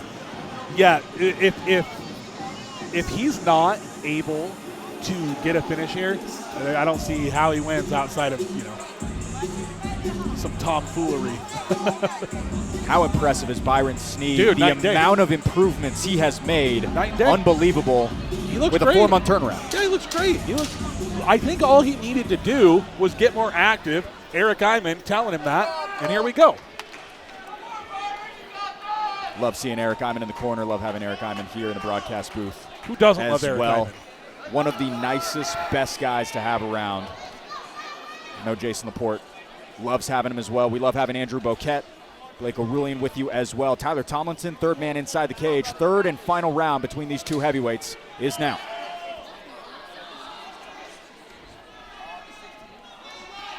Now, while Byron is certainly ahead, maybe 2 10-8 rounds, the lights can go off at any moment for heavyweights. As Hajiev has a clean connection and takes down the bigger fighter. Beautiful body lock takedown. That was great. Little wind in his sail as he'll chase the back. Gets rolled off the top a little bit too excited with that good position. Sneed too slick right now, so late in the fight, Andrew. Yeah, this is the big difference between an amateur and a pro, right? As a heavyweight especially, hitting that pocket-to-pocket spiral ride position instead of jumping right to the back puts you in a fight-ending sequence as a heavyweight. Now he finds himself at the bottom of the mount, getting blasted by Byron Sneed, a position that no one wants to be in. Donkey Kong hammer fists from Daboomba. You said it before I could. Bellows and echoes through the cage. Byron Sneed at his suffocating best. 1:45 to go, round 3. And Byron gets pulled down, arms out, good post, legs kicked back, good balance, right? Really good control position here from Byron Sneed.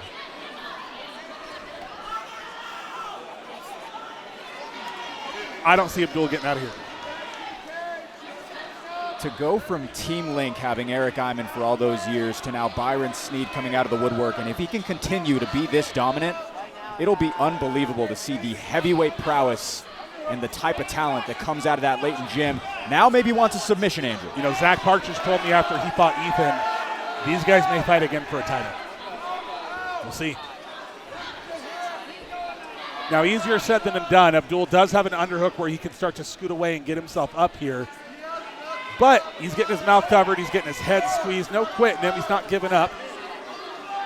Miserable, though, for Abdul there on the bottom. Some blood populating from the mouth as well for Hajiev. Byron does a good job. Gets an underhook back to the mount. He'd be up by about 47 points right now if this is a grappling tournament. More of the same, a signature strike. 30 ticks to go before we see the scorecards again.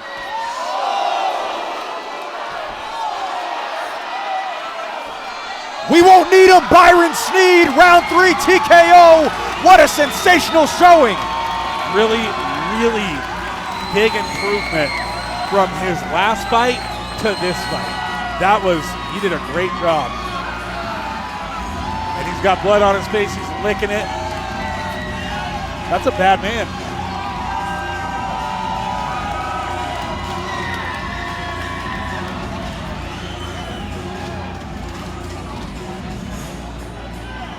Sneed seems to have found his footing. That is the scariest heavyweight I think I've ever seen inside that cage, Andrew Boquette. Whoa, settle down, all right?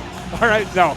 in all seriousness, he certainly the most intimidating off of aesthetics. I mean, look at these shots here.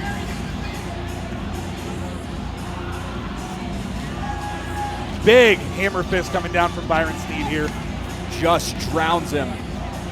And Sneed is now 1-1 after a debut in which he fell flat. There's something special about Sneed. What did Eric Hyman just come over and say to you? I'll be honest, I had the cans on. I couldn't hear. I couldn't hear either. The heavyweight lineage lives on. Eric Hyman, now Byron Sneed. We'll see what he does in the future. But man, it certainly looks bright. You know what's fun here is we got to see Byron's improvement. Later on in the night, Ethan will be fighting. We'll get to kind of see who's improved more. They headline the prelims, should be good, as he is still fired up. As his gas tank, Abdul Wahab Hajiev is up.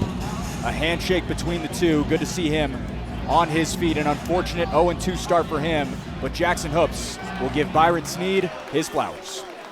Fierce fans, referee Tyler Thomason has called a stop to this contest at 2 minutes and 37 seconds of the third round, declaring the winner by TKO, Byron De Bomba Sneed.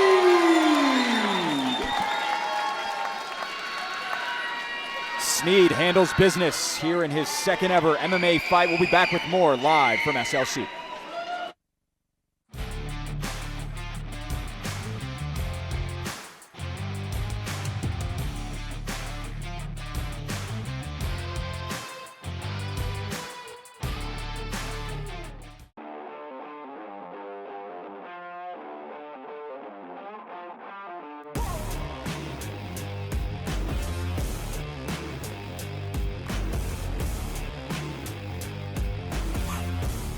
I'd love to defend my belt once, maybe May, maybe April. If somebody will accept the fight, I'll take it. I want my shot in 2026. I've been the best in Utah for years already. Belt 2 to Talon Carvalho. A perfect performance for the featherweight. Inside the Maverick Center. That looks like a future amateur champion. Looks like a champion. There's been nobody wanting to fight me for the last few years. Let's get one more here in Utah, and then I'm ready for that call.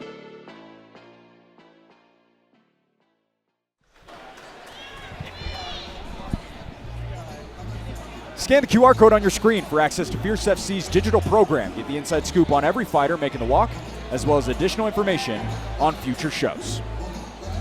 So it has been a bloody prelim here at the Masonic Temple. We've got the Blood Crew once again, Jason and Mace, handling the insides after another action-packed heavyweight bout. Abdul Wahab Hajiev TKO'd by Byron Sneed in round number 3 with just seconds to spare. We've had a couple of those here this evening, Andrew Boquette. It's been a great card. It's been a phenomenal card so far. If you paid for this, you got your money's worth tonight, because every card on so far has just been like an absolute banger. Yeah, we're off to a phenomenal start as I'm looking through here at the matchups we've had, and we got even better ones to come, I think. Mikołaj Kazubinski, Preston Davis, although Ethan Ojukwu and Jacob Smack still to go here on the prelims. Again, Marco Sanchez, Rafael Vega is off. Sanchez suffered in the medical emergency, was unable to compete. He was not cleared by the doctors. They were actually doing an EKG on him a few moments before the show started because he was in such bad shape. Unfortunate to lose that main event. Yeah. Really unfortunate. Thoughts and prayers go out to him. All right, we move down to welterweight. A couple or more are ready to go. Jackson Hoops is inside. Fierce fans, our next fight of the evening is brought to you by The Other Side Donuts, the official donut of Fierce Fighting Championship. Please welcome our next two fighters, Preston Davis and then Mikołaj Kazubinski to the cage.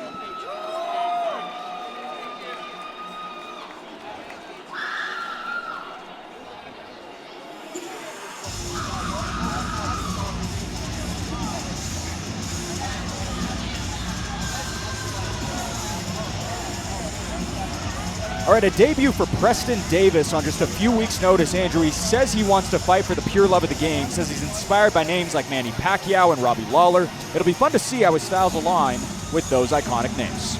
Yeah, I'm not super familiar with the gym or the school that he's from. Have we had them fight for us before in the past? We have not, no. Okay, so making a debut here, not only as a fighter, but as a gym. We'll just have to kind of see how it goes, right? Yeah, says he loves to study legends of the game like Marvin Hagler. He's been training for about 7 years off of Freddie Roach tutorials.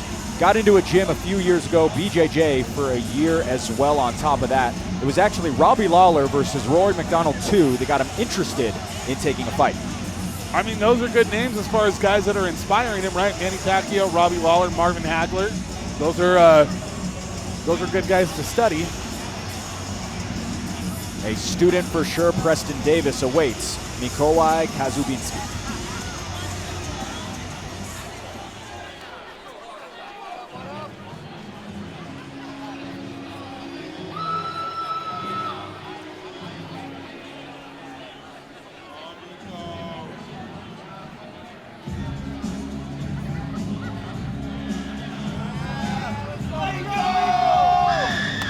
Over 6 years since Mikołaj Kazubinski has heard his music blare, Andrew, a new face from Agima, but his career began way back in 2019 down in Las Vegas. Yeah, awesome. You know, as far as moving from Vegas to here, Agima's probably got a similar feel to a lot of those gyms out there, right? Dame, obviously, and Court both cooking up some good products in the gym, so be interesting to see what he's got. 2-1. Good record to start off your amateur career with. Yeah, and he was just 19 years old the last time he entered the cage. He's now 25. You got to wonder how much maturation has taken place in that time, physically as well as mentally. The big difference between 19 and 25-year-olds, we were talking about it earlier, right? A lot of times that's really like more of a boy versus a man, so. Yeah, he's continued to train and spar all throughout his time away. His last fight was in November of 2019. Says that he's coming back to prove something to himself. This means a whole lot to him. That's interesting. A lot of times when guys say things like that, they have a losing record. They want to come back so they can correct that. He's taking all this time off with a winning record and wants to come back, and he looks to be in great shape.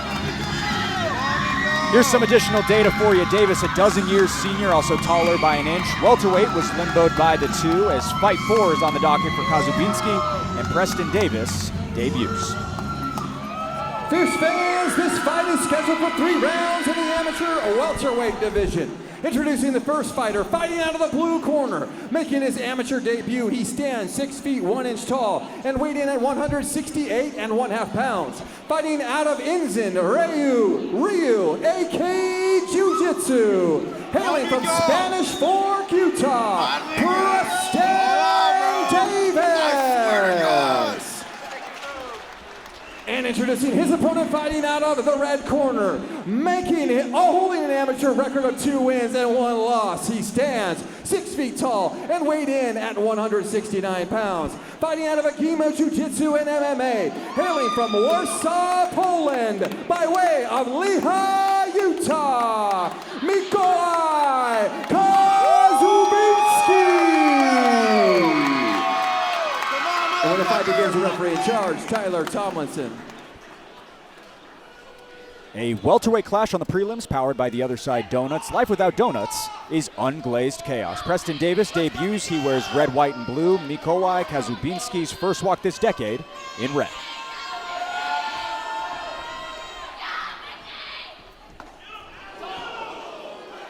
Got a low blow early on here in Kazubinski's return. Yeah, that looked like it hurt. The body language there from Davis indicates that was a decent shot. Not the most dramatic reaction that we've seen in the past, but certainly not feeling good. Now moves down a little bit to the mat. He'll get his minutes. Okay, Miko. Tyler Thomas. Oh, right on target. Tyler is looking not thrilled as he's given a stern talking to. Seconds into your return, again, Mikołaj's first fight since November of 2019. It's been almost 7 years. Wants to shake those cobwebs. Not the best start for him, but Davis is back up and wants to resume.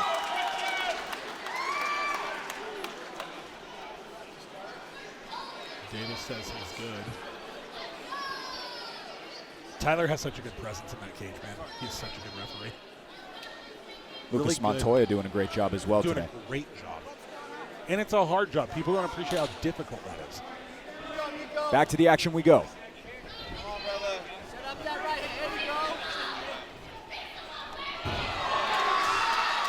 Nice takedown effort. The second one will get it for Mikołaj. So Davis did a good job there, popping right back up. The submission is there, the head and arm potentially for Kazubinski. Yeah, it looks like he is looking for a good call on that. Davis does train a whole lot of jiu-jitsu, but the head and arm seems to be pressing right now. He looks a little high, may get it anyway though. Oh, that's tight. Oh, he's out. Looks like Davis is done. Mikołaj Kazubinski returns in quick fashion. That was a relatively easy win for him. I don't think he got hit at all, maybe once. Got the fight to the mat. And that's all she wrote. First victory by sub for Mikołaj Kazubinski since June of 2019. A huge one for him to get back to form. 3-1 is now his record. Quick work by the Agima talent. Now, are we going to see him again? He says he wants to be active. Trained at Extreme Couture back in the day, began jiu-jitsu about 10 years ago. A first-round submission here in his return, about 6.5 years away from competition. All of his fights had ended in the first or second round. That stays true tonight. And a 100% finish rate for that man out of Warsaw, Poland.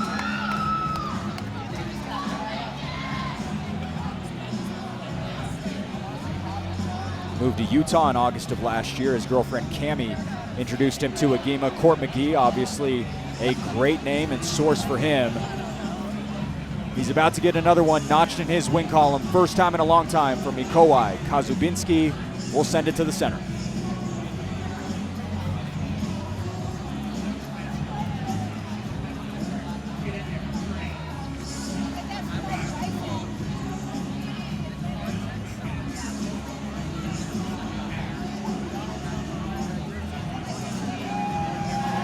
Fierce fans, referee Tyler Tomlinson has called a stop to this contest at 51 seconds of the first round, declaring the winner due to a submission due to an arm triangle, Mikołaj Kazubinski. So a fast finish for Mikołaj Kazubinski leads us to our prelim headliner, Ethan Ojukwu, Jacob Smack at heavyweight, next. Your brand, on the move, wherever life takes you, seen in the rush of adrenaline, in the freedom of the ride, in the heights of adventure, and the thrill of new perspectives. No limits, no borders, just your brand reaching new heights. Wherever the journey takes you, your business deserves to be seen. JC Pro Design, wherever you go, make it visible. Hi, I'm Jason Laporte, Fierce Fighting Championship commentator and general sales manager at Performance Honda in Bountiful. We are the fastest growing Honda dealership in the state, and we have one of the largest certified pre-owned inventories in the state of Utah. Our service department has master technicians with over 100 years experience collectively. Bienvenidos a Performance Honda Bountiful, donde los atendemos en español y les ponemos una sonrisa todos los días. Visit us at 2215 South 500 West or performancehondabountiful.com.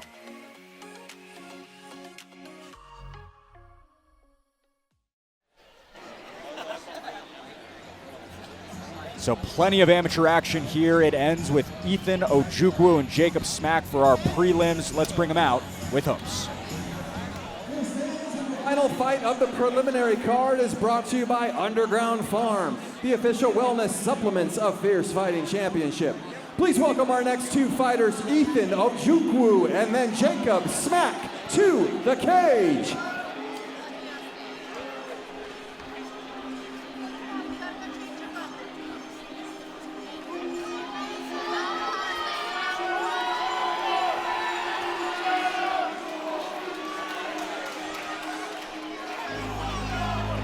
Well, after a solid debut showing, Ethan Ojukwu returns to the Fierce Cage. Andrew, he was sharp in his instincts and fresh in the later rounds. It'll be good to see where he's improved since December. Yeah, same deal as Byron Sneed earlier on in the card. I think a little bit too reserved. I'm one of his main coaches over at Elite. We're kind of like our protege over there as far as heavyweights are concerned. He's got a whole gym filled with heavyweights that have been helping him come up and improve. Really a major project for us over there. So a lot of pressure on him though with that, right? He's got everyone in the gym focusing on him, so there's a lot of pressure that comes with that. 238.5 the last time he competed, up 24 pounds, hit the plate last night at 262.5, a bigger body but also much stronger as well. He did just come back from vacation with his mom. They were in Europe, so hopefully didn't eat too bad while he was out there. So impressive. Had an acrobatic suplex in his debut, a collegiate basketball player at South Puget Sound Community College as well. Ethan Ojukwu wants to go 2-0 tonight. He's a dangerous guy, man. He's good at everything.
A hot streak starting to form as Jacob Smack returns to the Masonic Temple. Andrew, he hasn't lost in any discipline since 2019, now off a fast finish of Kane Iman less than 2 months ago. Yeah, interesting. I was not aware that he has been doing all of MMA, including grappling, for a very long time. 45 years of age and does not move like it. No, not at all. He came out the gate hot in his last kickboxing match. Landed some punishing body strikes to get the finish over Kane Iman. Very good fight for him. Yeah, he said anytime, anyone, anywhere in his post-fight interview. He is certainly about it, as evidenced by another rep tonight. A little over 2 weeks' notice for him to return. Said Muay Thai, MMA, it doesn't really matter. I just want to go in there and compete. Impressed by him. It was hard to get Ethan a fight. We have people saying no all over the place, and they called Jacob Smack. He said yes immediately, 0 questions. So another heavyweight scrap. 21 years separates Smack from Ojukwu, the largest gap on this card. Ethan also holds the edge in height and is heavier by 12.5 pounds. Second win resides with the winner of this one. Hopes is set, and we'll send it to him. Fierce fans, this fight is scheduled for 3 rounds in the amateur heavyweight division. Introducing the first fighter, fighting out of the blue corner, holding an undefeated amateur record of 1 win and 0 losses. He stands 6 feet 5 inches tall and weighed in at 262.5 pounds. Fighting out of Jeremy Horn's Elite Performance MMA, hailing from Tampa, Florida, by way of Utah, Ethan Uchenna Ojukwu. And introducing his opponent, fighting out of the red corner, holding an amateur record of 1 win and 1 loss. He stands 6 feet 3 inches tall and weighed in at 250 pounds. Fighting out of Shield Muay Thai, hailing from Boise, Idaho, Jacob Smack. And when the fight begins, the referee in charge, Tyler Tomlinson. Back at heavyweight, thanks to Underground Farm, the official wellness supplement of Fierce FC, Ethan Ojukwu returns in purple. Jacob Smack fashions black. Curious to see how they come out of the gate here. Looks like a little controlled for both of these guys. Jacob Smack going right back to the body. Super successful for him in his last fight. Ethan lands a good left hand. Again, Ojukwu just a couple inches taller at 6'5". A little bit longer reach as well. I believe the game plan for Ethan is to grapple here. As high kick goes for him. Smack with another. Good head kick by Jacob Smack. And nice and light on his feet, too. Again, just 90 seconds of action in February. Ojukwu closes distance. There's the clinch. See if he's able to do anything with it. Interested to see how good Jacob Smack's defense is here up against the cage. So far, so good.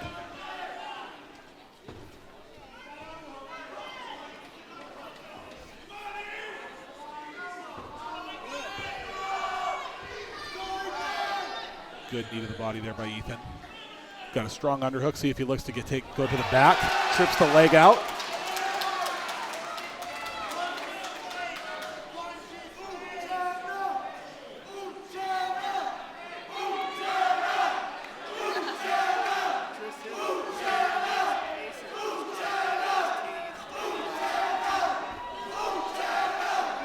So you hear that crowd bellowing of Uchenna. That's his Nigerian name. Obviously goes by Ethan here in the States, but his nickname as well, as Jackson Hopes bellows it before his bouts. I did not know that. Good to know.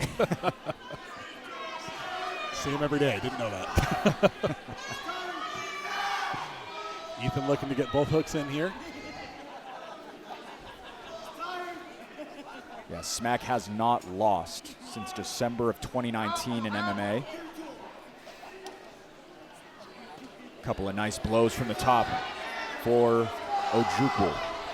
Yeah, Ethan really taking his time here. Jacob Smack almost gets back on top, is able to get that bottom knee through for at least a half guard recovery. Looking for Kimura of his own, not going to work out. Ethan looking to pass and take the back again. Ojukwu wants to isolate and potentially find a head and arm. Jacob Smack grappling pretty well here from the bottom, man. Good defense. Some offense from the top. Ojukwu continues to punish. 10 ticks to go, round one. Goes for a roll through, lands at the bottom mount.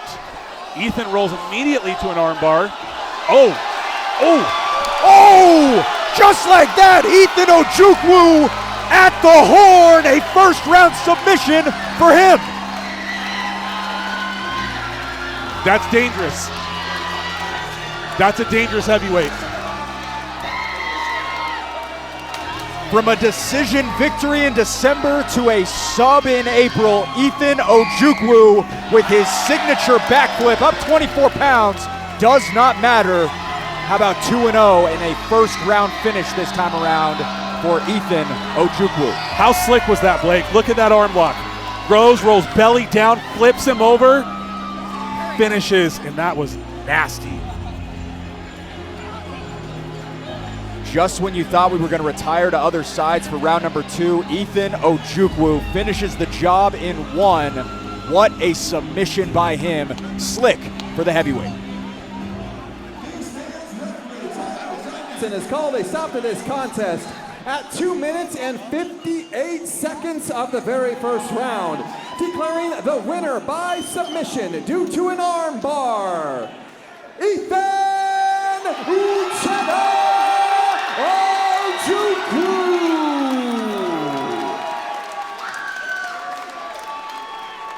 Some slick jiu-jitsu by Ethan Ojukwu to close out the prelims. Down a couple of weight classes, Mateo Romero and Edwin Martinez on the main card after this short break.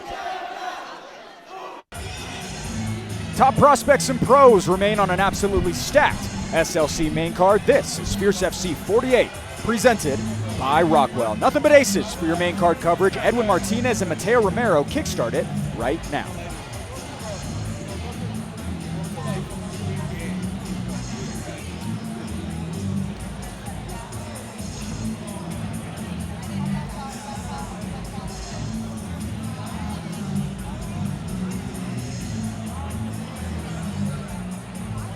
Fierce fans, welcome to the main card. everybody tuning in the pay-per-view, and everybody here in Salt Lake City, Utah, put your hands together and make some noise!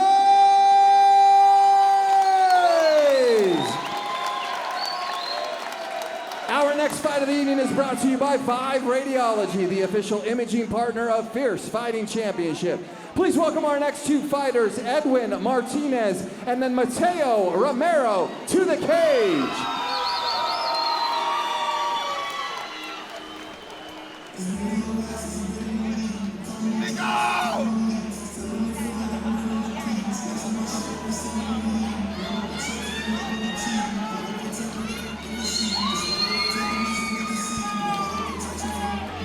Soft-spoken, but a firecracker at the sound of the bell. Here is Edwin Martinez. Andrew got his hand raised in Idaho Falls 2 months ago and was ready to go again after a 44-second TKO win.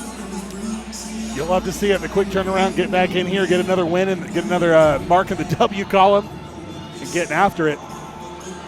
Yeah, he throws with reckless abandon. He threw 17 strikes in the first 15 seconds of his Fierce debut. Well, I'm assuming there's a reason he's an amateur and he's on the main card, am I right? Alongside Mateo Romero, 5th combat walk in 9 months between MMA and kickboxing for that man, Edwin Martinez. He enters inside and awaits a fellow flyweight.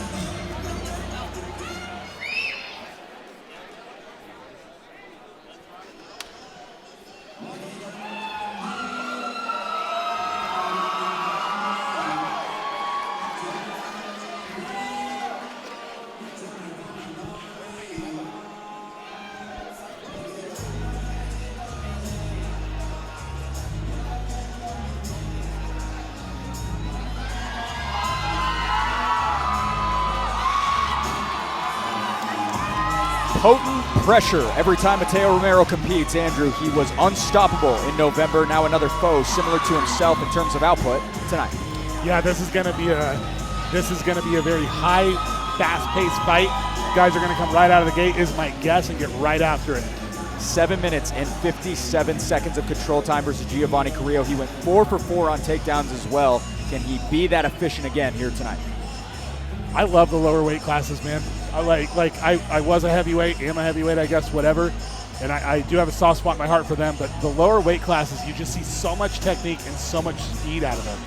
And they're unsung heroes. They don't get the spotlight they deserve a lot of the time, but man, they're awesome. Mateo Romero, 20 years of age, a flyweight, stands 5'2", 88% control time in his last fight. He's been a martial artist and a wrestler since he was young. It shows with his level of grappling. Out of Tooele Martial Arts Academy, we saw his teammate East Palmer get it done as well. An unbelievable matchup by him. His turn is next, again, out of TMAA. First for the main card, 39 years on earth combined between these two young talents. Martinez towers at 5'6". Flyweight frames for the pair as each looks to sequence another win. Fierce fans, this fight is scheduled for 3 rounds in the amateur flyweight division. Introducing the first fighter, fighting out of the blue corner, holding an amateur record of 2 wins and 1 loss. He stands 5 feet 6 inches tall and weighed in at 125 1/2 pounds. Fighting as an independent fighter, hailing from Idaho Falls, Idaho, Edwin Martinez. And introducing his opponent, fighting out of the red corner, holding an amateur record of 1 win and 1 loss. He stands 5 feet 2 inches tall and also weighed in at 125 1/2 pounds. Fighting out of Tooele Martial Arts Academy, hailing from Hemet, California, Mateo Romero. And when the fight begins, the referee in charge, Tyler Tomlinson. Big thank you to Vive Radiology. Clear results, convenient access, your health in your hands. A possible title fight sits on the other side of this outcome. Edwin Martinez throws in green. Mateo Romero responds in white. Right into the grappling as forecasted. Martinez tries to wrap the neck. That's relatively tight, I think, and he's got a good grip on the legs.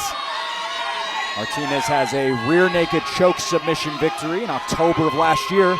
Ramirez passes to side control, should be able to get out. He does. right back into side control, momentarily into half guard, but Romero slick to it. Yeah, Romero immediately wants to wrestle, gets out of the sand trap. Now tries to position himself to get some blows going. Martinez so busy on bottom as well. Martinez pretty committed to that overhook there, that whizzer. I'd rather see him go for that underhook. I know he wants to stop the strikes from coming, but if he holds Romero down, he's going to be holding him down on top of himself. So he's not going to be able to get up. Martinez looking to use that lockdown from the half guard.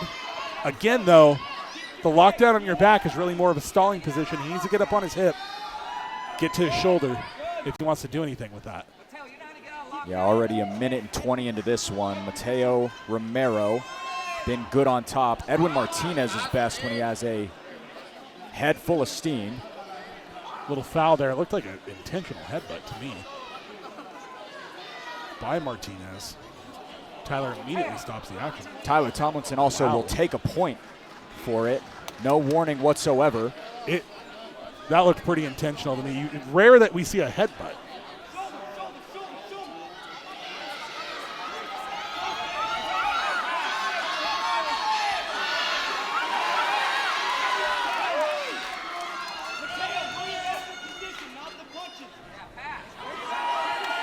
Into full mount, Romero. Martinez looking like he was going for a Choi bar there. Doesn't work out for him. He gets mounted for his troubles.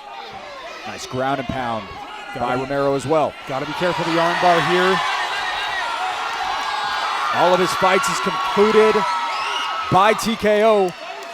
Romero wants another one, this time in the first round. Romero landed some big ground and pound from the top here. Martinez not making it easy for him, constantly trying to fight to get up. They go for an arm lock here. And over to the back for Romero. Very nicely done there by Romero. Martinez is in a lot of trouble here.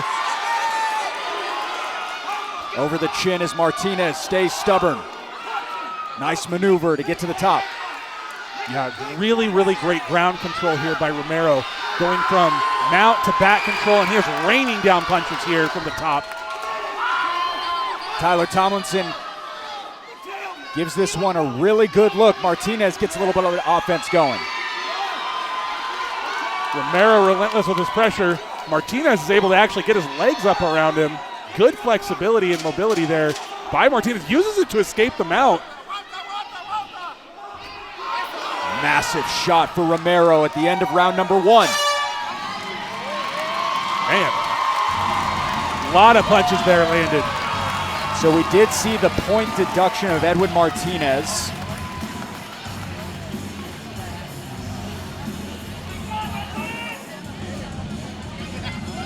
Your thoughts, Andrew Bouquet? It looked intentional to me, and from the replay it looks intentional. Hard to say what was going through their mind, but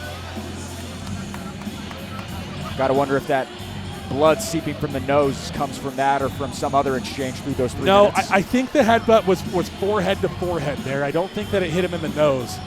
But I will tell you, mentioned earlier in the broadcast, Tyler Tomlinson takes no prisoners in that cage. You do something like that, no warning. Immediate point deduction. Edwin Martinez, currently an independent. He is starting to get a little bit of work over a Colossal Fight team up in Idaho. Dude, he fights pretty good for an independent. He was originally with Team Lionheart in Idaho Falls, now makes the move over to Pocatello. That has happened since his last fight in Idaho Falls at the Mountain America Center. Was fighting someone who's pretty obviously very well trained. So looks good. A solid start once again for Romero. Another fast takedown. And that was beautiful the way he mixed up that strike into that takedown. Really nicely done by him. How many independent guys are going from triangles from the bottom like that? Oh my goodness, just submission attempt after submission attempt here. Although he may have gotten himself caught in a north-south. We'll see if Romero is able to get right in front of him.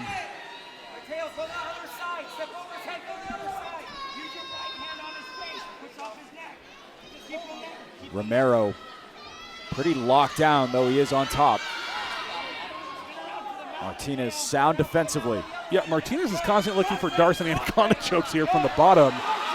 Slick as can be, but so is Romero. And he is stuck in a tight head and arm, but reverses the position to end up on top. You can still finish this from the guard, but it is tricky.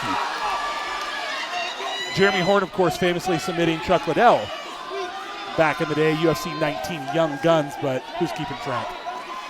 What a stat pull by my man Andrew Boquette. A couple of flyweights straight in the center of the R&R barbecue cage. We got a fight on our hands here, Andrew Boquette. Yeah, this is fantastic. Look at Martinez jump to the back. This is like the best independent fighter I've ever seen.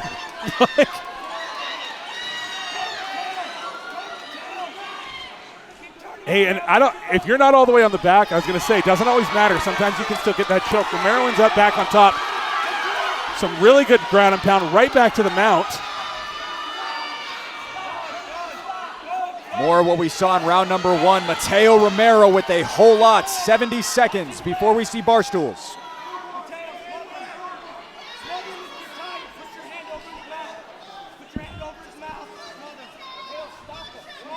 This is a fun one. This is good. Great way to start up the main card. We still have Jake Garriott and Cross Hughes, as well as Joshua Rinker and Logan Taylor for the amateurs. Not to mention Amon Garcia and Forrest Fryho to headline here at Fierce FC 48. Really good shots being landed by the Romero on top here. A good flurry as we get towards the 30-second mark in the round. I would love to see Martinez kind of lock him down a little bit more. He did that really successfully in the first round, was able to stop some of the ground and pound, but here it's been all Romero raining down punches. How tough is Edwin Martinez to keep fighting from the bottom and not get this one stopped? There has been plastering pressure on the side of Mateo Romero. I don't think the thoughts even passed through his head. There hasn't been a moment where he stopped moving the entire time.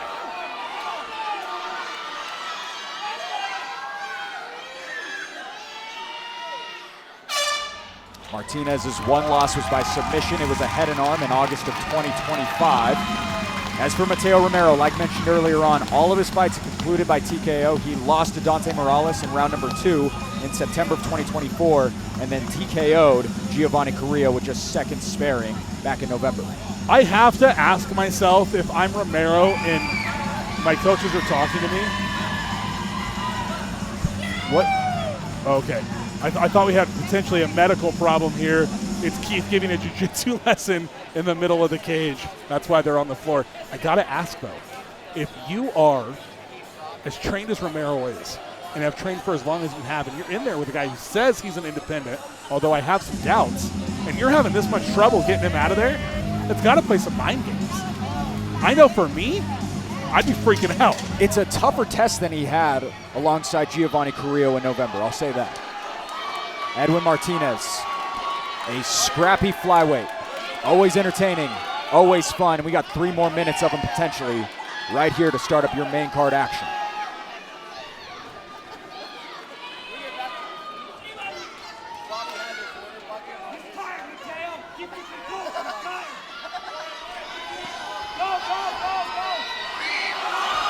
Up in a denting dump right near his home corner. That was exciting. We'd love to see that.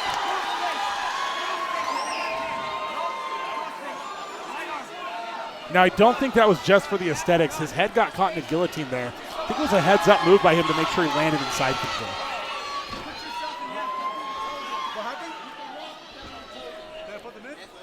Now, it is very likely that Romero has won the first 2 rounds. In addition to that, we have a point deduction from Martinez in round 1. So outside of a finish, don't think that Martinez is going to be able to steal this one away. Romero continues to pile on control time, similar to like he did in his last win. Plenty of action, plenty of time out of him. Doesn't seem to be withering away by any means. Martinez still trying to find a way out.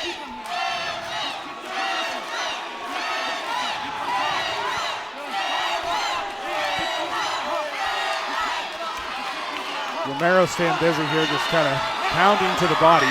Non-stop by Mateo Romero.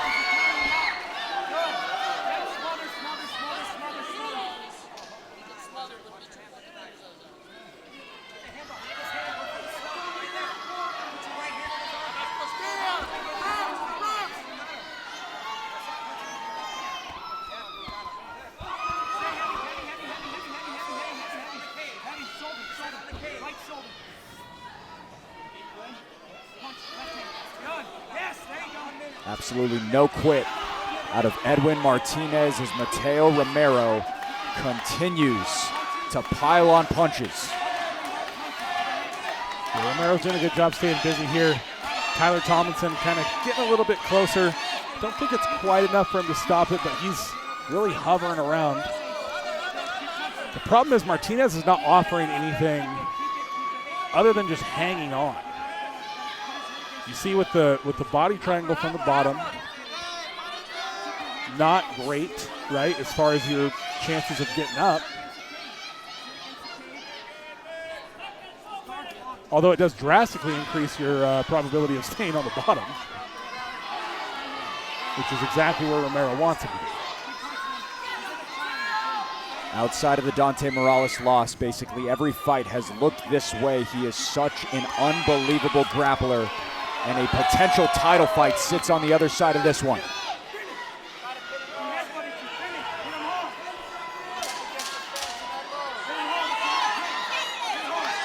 Looks like there might have been a thought of an armbar attempt there. One of Utah's top flyweight champions and talents, Mateo Romero, a title fight likely coming his way. Yeah, I think pretty likely that's a 30-26. All 3 rounds plus the point deduction. Dominant performance. Not the finish that he would have wanted. We will go to the scorecards, but like you mentioned, likely 3-0, including the point deduction.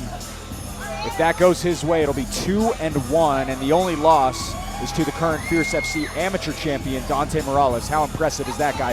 How impressive is the independent, for now, Edwin Martinez? He's tough, like really tough. Sometimes scorecards don't always tell the story. Someone's got to win the round, someone's got to lose the round, right? That's the way it works. There's even some argument that's not a great way to score them. By the argument, I mean it is a bad way to score them. But Edwin, man, for an independent fighter, for any fighter, but especially an independent fighter, kid was game, came in, never quit, tried to win the whole time, did a bunch of crazy submissions from the bottom, none of them worked out. But man, he's got Mateo Romero over here puking in a bucket. That was a tough fight. A tough fight for sure. Edwin Martinez back up on his feet. He's best when he has a full head of steam. His MMA wins total to 1 minute and 7 seconds of actual fight time. So a fast starter, you got to wonder where he changes and dials things in so that he can continue to produce wins. Martinez isn't even breathing hard, and he's pointing across the cage laughing at Mateo. Perhaps we have a situation where Edwin Martinez never loses fights. He just runs out of time. Mateo Romero is to the center. Jackson Hoops is there as well. Fierce fans, after 3 rounds, we go to the judges' scorecards for a decision. The judges score this contest 30-24, 30-25, and 30-26, declaring the winner by unanimous decision, Mateo Romero!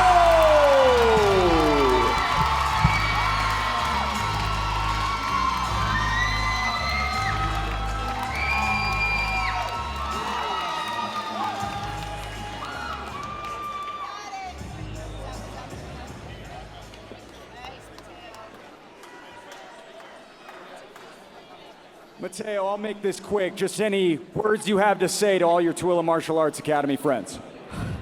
Thank you so much for helping me train in my camps and always showing up for me. I really appreciate it. I want to give a shout out.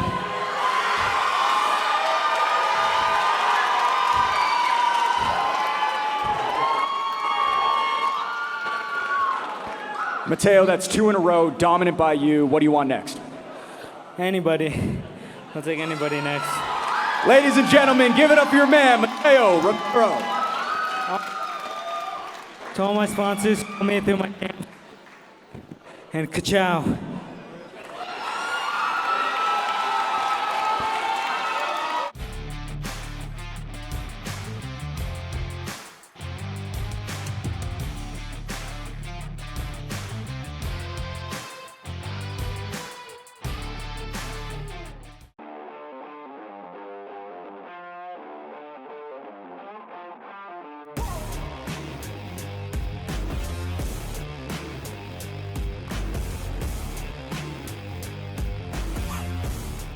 I'd love to defend my belt once. Maybe May, maybe April. If somebody will accept the fight, I'll take it. I want my shot in 2026. I've been the best in Utah for years already. Belt 2 to Talon Carvalho. A perfect performance for the featherweight. Inside the Maverick Center. That looks like a future amateur champion. Looks like a champion. There's been nobody wanting to fight me for the last few years. Let's get one more here in Utah, and then I'm ready for that call.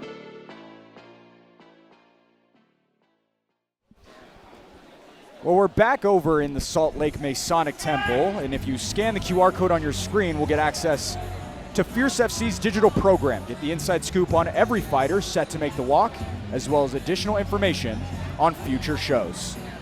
So Mateo Romero wants anyone at any time. The flyweight enforcer certainly is present. Jake Garriott and Cross Hughes come next.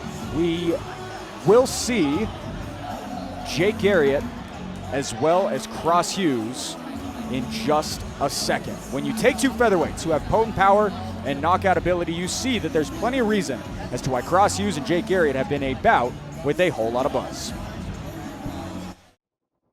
Put your hands together and make some noise!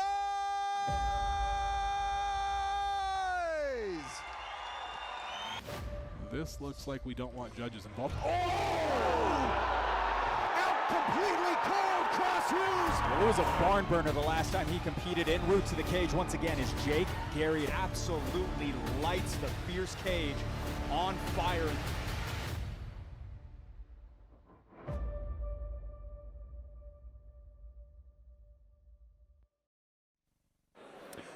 Fierce fans, our next fight of the evening is brought to you by R&R Barbecue, the official food vendor of Fierce Fighting Championship. Please welcome our next two fighters, Cross Hughes and then Jake Garriott, to the cage.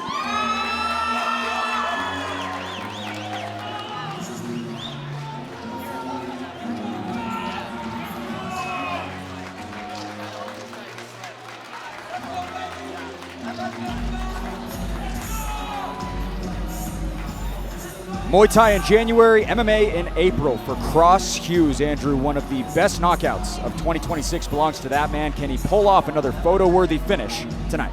Dude, that was one of the best knockouts I have ever seen in Fierce history. Phenomenal. I can't wait to see this kid again here again. He's one of my favorite guys to watch fight. Yeah, he's had a hard time finding opponents recently due to the accumulation of impressive performances, a real testament to his skill level. Well, yeah, when you knock guys out like that, there's not a whole lot of people that are raising their hands to get in there with you. Turned 26 last August. He was 24 the last time he competed in MMA. It was November of 2023 versus a very tough Ryder Campo. Lost that one in a title fight, but went all the way to the very end before getting submitted. Yeah, man, I mean, I feel like one of those guys who his record, 3-2 is not a bad record by any means. He's won more than he's lost, but he's significantly better than that record says. He could very easily be 5-6 in it. And for context, he's 3-1 since January of 2021. 5 years of excellence out of Cross Hughes. Jake Garriott tries to match it.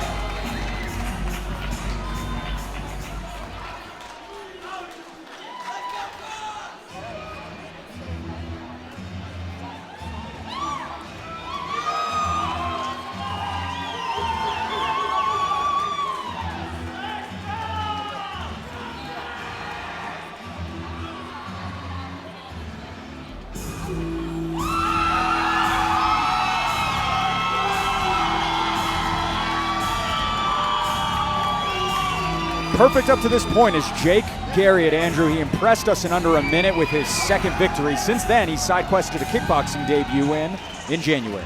Yeah, he looks super impressive.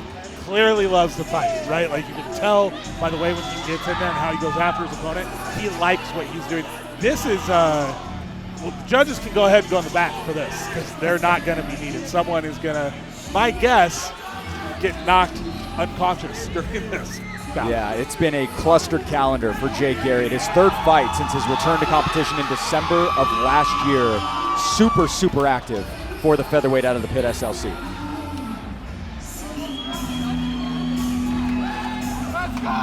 Just about ready to get inside. Big thank you to Rockwell for sponsoring this tale of the tape. Hughes the wiser by 5 years, also the taller of the two at 5'10". No hiccups on the plate at 145. And 145.5 is a title shot. Likely resides on the other side of this one. Hopes is in to line it up. Fierce fans, this fight is scheduled for 3 rounds in the amateur featherweight division. Introducing the first fighter, fighting out of the blue corner, holding an amateur record of 3 wins and 2 losses. He stands 5 feet 10 inches tall and weighed in at 145 pounds. Fighting out of Wasatch Combat Sports, hailing from Mena, Arkansas, Cross Hughes.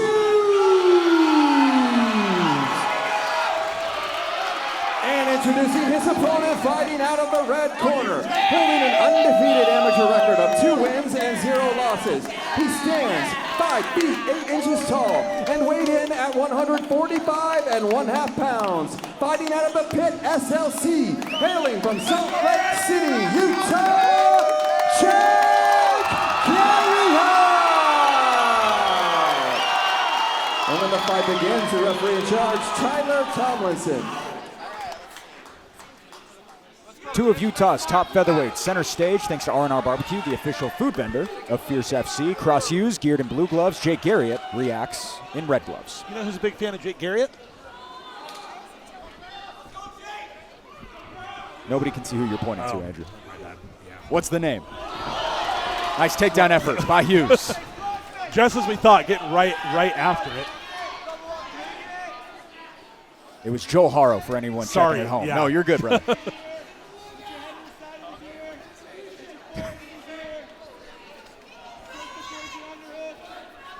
I believe it bodes well for Joel Hart to be so excited for the fight, though. He likes winners. Hughes, active, close distance as Garriott punches out of it. Nice leg kick. Stings for Hughes. I like the plan from Garriott to come out and grapple right away. I think that's a wise strategy for him, and then mix up his striking. Oh! Down again for Cross Hughes! That was a beautiful 1-2, Blake. My goodness. Picture perfect. Jake Garriott hurt bad, but still able to get the takedown. A little bit of a mistake there from Cross Hughes, going a little crazy instead of picking his shots. Garriott may be in range here for a Kimura. He might be in trouble. There it is. Garriott trying to get out, go straight. Cross Hughes going straight arm lock here. Tries to find that sub, unable to do it. Garriott now on top. Right into a triangle choke as Cross Hughes grabs that leg to get to the angle. Jake Garriott in all sorts of trouble here early on. That is tight.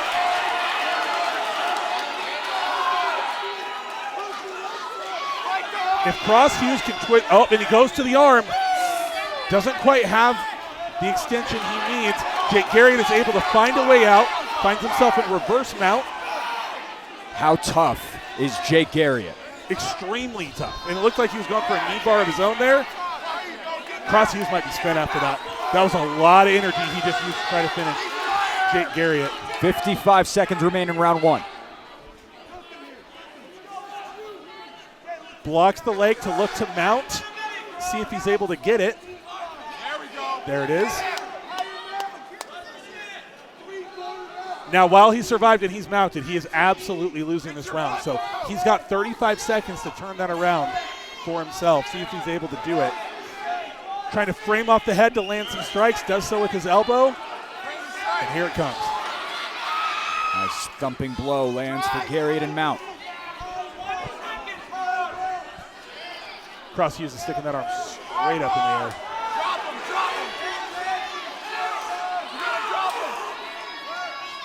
Cross doing a pretty good job here of not letting Jake land anything big. Right as I say that, he lands 2 left hands, of course.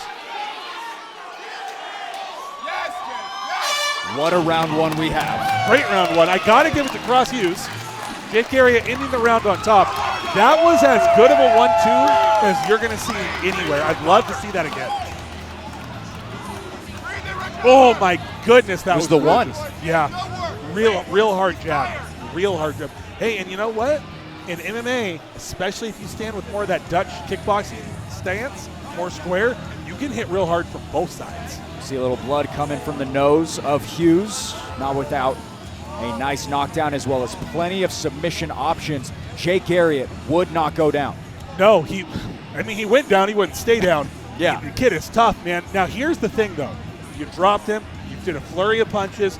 He went to the mat. You squoze your legs out, right? And that adrenaline dump that Cross is going to have to deal with, not only from the fight, but almost finishing your opponent in the first minute of the first round. I want to see how fresh he looks coming into round number 2. Because Jake Garriott's going to be ready to go. What will we see? 3 minutes in round number 2. Plenty more action still potentially on the table between these two at 145 pounds. Also a potential title fight on the other side of this victory. Jake Garriott, yellow gloves, black for Hughes. Cross Hughes got a bit of a shiner forming up already under his right eye. Snappy jab still there for Hughes. Garriott walking forward like a destroyer. Another beautiful 1-2 combination from Cross Hughes. Cross needs to look for strikes up the middle. That is what's going well for him right now. That jab is great. I'd love to see an uppercut from the backhand as well as 6.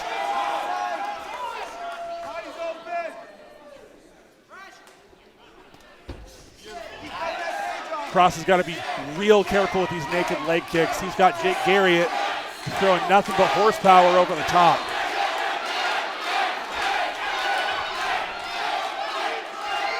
Salt Lake crowd in an absolute frenzy. Batters to the body for Garriott. Beautiful jab there by Jake Hughes. Cross Hughes, I apologize. Nice shot on the retreat for Garriott as well. Garriott's looking great here. Walking down Cross. Every time Cross throws one of these naked kicks, he's countering right away, exactly what you want to see. Spinning a back kick there by Cross. Right to the mat.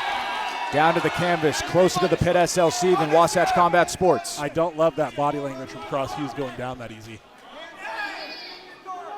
If that's indicative of things to come, we may see Jake Garriott start to run away with this thing.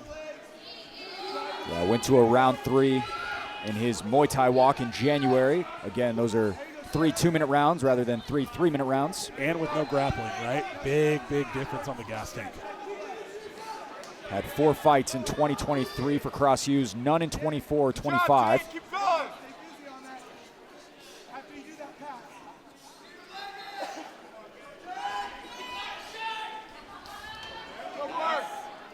Work that body. Stay on the inside. Now butt up high to pass.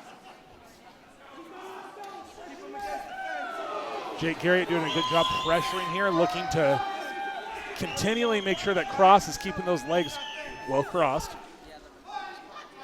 Always trying to pressure forward, get that knee slice past either the side control or the mount. Checks forward again, it's not there, so he lands some shots.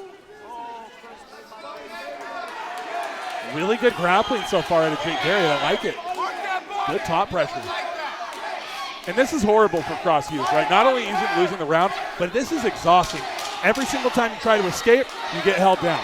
Every single time you try to hold on, you're getting smashed. Jake Garriott landed on here. Round 2 spent on top for Jake Garriott. That's all Jake Garriott. He even helps Cross Hughes up to his feet. Gives him a pat on the butt. Says, get ready for round 3, buddy. We talked about how much buzz was around this fight. Who was going to be the guy? Cross Hughes off of that beautiful finish in January. Jake Garriott, 2-0, also getting a victory in kickboxing. Right now, the guy who has to answer the bell is Cross Hughes, who goes down after that round 2 showing. Man, and it's a shame, too, because if you're in Cross's corner, he had this thing won. Jake Garriott was hurt bad. And unfortunately, I think Cross got a little bit too excited and jumped on it a little bit too quickly. Had he been more reserved, may have had more success. But instead, Jake Garriott survives, and it's been all him rounds 2 and 3. And how impressive does he look headed in to the 3rd and final? He looks great. From being sat down in the first and a whole lot of submission, that is it. Tyler Tomlinson calls this one off. We will see what the particulars are, but Jake Garriott gets it done.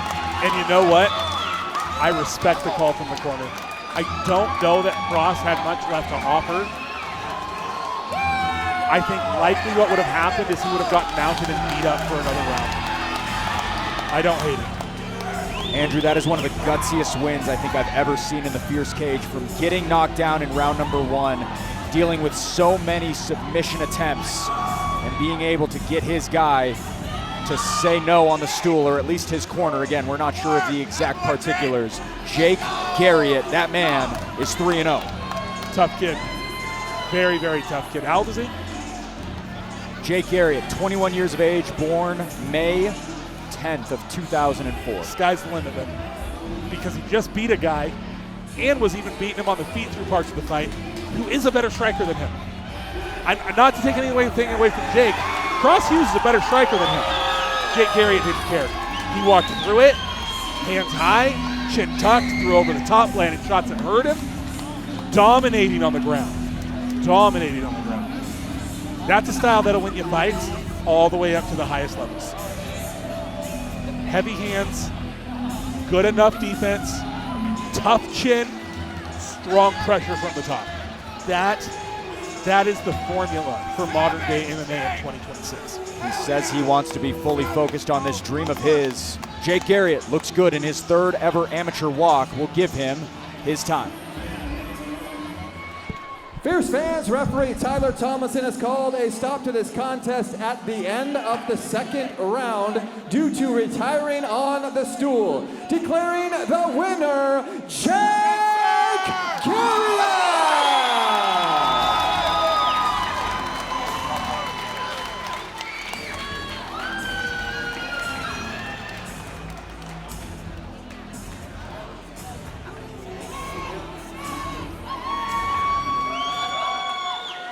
Jake, we got a quick interview for you, my man. Jake, I'm going to be completely honest with you. That's one of the gutsiest wins I have ever seen in a Fierce Fighting Championship. How does that feel? It feels great, man. I'm just glad I come out today. The name the past 4 months. He wanted me to fight him on January 4th. Unfortunately, I wasn't able to be there. And so I'm just glad we got to get in here and make this happen. I have help for this kid. Talk to me about that knockdown in round number 1. Did that fluster you at all? With a buck, man, I KO'd there. Luckily, we had that tie up and we went down. But yeah, I was out there. So I'm glad I was able to recover from that. But that had me a little bit. I don't even know what he hit me with. I just went down. How were you able to survive all the submissions as well? There were so many attempts. I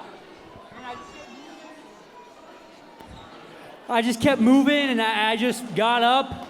I don't know, there's no reason for me to quit, man. I'm in the game, might as well just keep going. Jake, what do you want left in your career? 3-0 right now. You got a lot of opportunity in front of you. Shit, man, I just want to go all the way. There's nothing else for me in this. Like, it's just do or die, baby. Well, it's an absolute honor to call your fight. Ladies and gentlemen, give it up for your guy, Jake Garriott.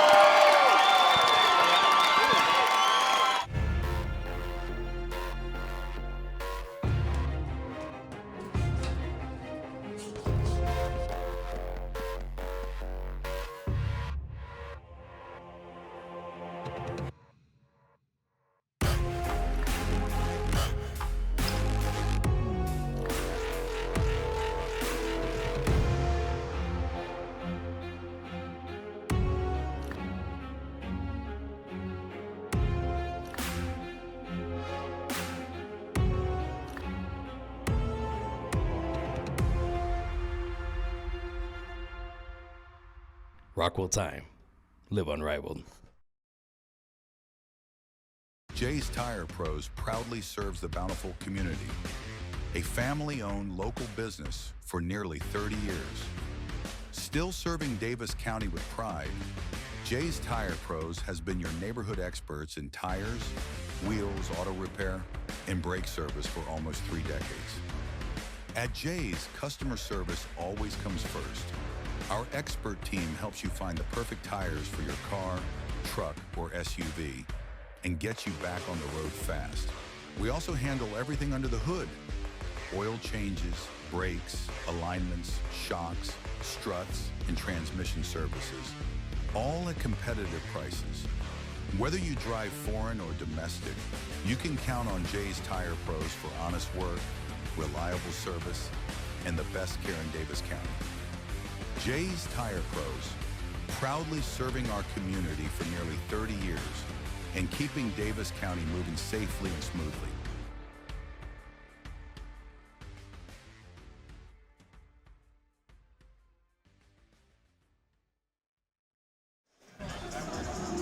What a win for Jake Garriott at 145 pounds, back against the wall, turns the tables, and now looks like he might have a title fight on the other side of that win. Logan Taylor, Joshua Rinker are next. Let's bring them out. Fierce fans, our co-main event of the evening is brought to you by JC Pro Design, the official printing partner of Fierce Fighting Championship. Please welcome our next two fighters, Joshua Rinker and then Logan Taylor, to the cage.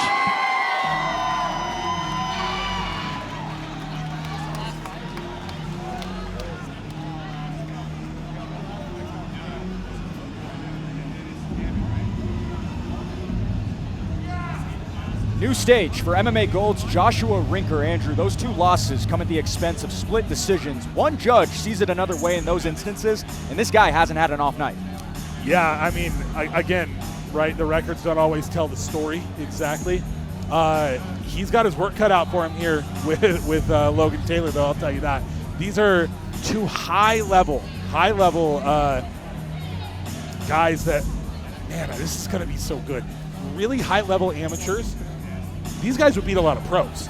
Like right now, these guys would both beat a lot of pros. So this is going to be a great one. I'm excited. Yeah, for Joshua Rinker, it's not his first time in Utah. He actually used to come out here for dunk camps in Lehi, Utah. He played basketball growing up, quite athletic, loved to dunk back in his playing days. He's 5'11". That's incredibly impressive. He used to be able to do what's called a honey dip, which is he could put both elbows inside of the rim. Wow. That's how high he could get up, quite athletic. And as the ever-impressive Joshua Rinker enters, Logan Taylor returns to his fierce roots as he looks to bring finality to his amateur chapter tonight. And still the undisputed lightweight champion, Logan "The Lion" Taylor. Very dominant. Very impressed with Logan Taylor. Wow. What a win by Logan Taylor. But it looks like the pro ranks might be ready for a new name in Logan Taylor. Yeah. There it is. Logan Taylor detonates in the defense. Amateur lightweight champion, and still Logan Taylor doing everything he wants in that fierce cage.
All right, a long time away, but back on the docket for Logan Taylor. Andrew, you called his last fierce win one of the best amateur performances in Utah's history. He looks to become that guy again tonight. I think that I said that it is the best amateur performance in Utah history. It's been kind of crazy because there's been so many exciting fights on this card. Obviously, my gym had a bunch of people fighting on this card. You had Marco Sanchez, who's exciting, him and Garcia. I feel like Logan Taylor's kind of gone under the carpet here a little bit. He's good, man. He's really, really good. He is, in my opinion, the top, for sure, amateur prospect coming out of Ejima. But, man, he can do it everywhere. His fight over Darian Orban, who we now train with at Elite, Dude, Darian's good. People don't give him the credit that he deserves. Darian's a very skilled fighter. Logan went through him like a knife through butter, man. Final amateur, tail of the tape. Rinker, 3 years senior, also will have height on his side when that cage door closes. £1.5 division between them as it's fight number 8 for the top tier lightweights. Back in for the intros, we've got Jackson Moats. Fierce fans, this fight is scheduled for 3 rounds in the amateur lightweight division.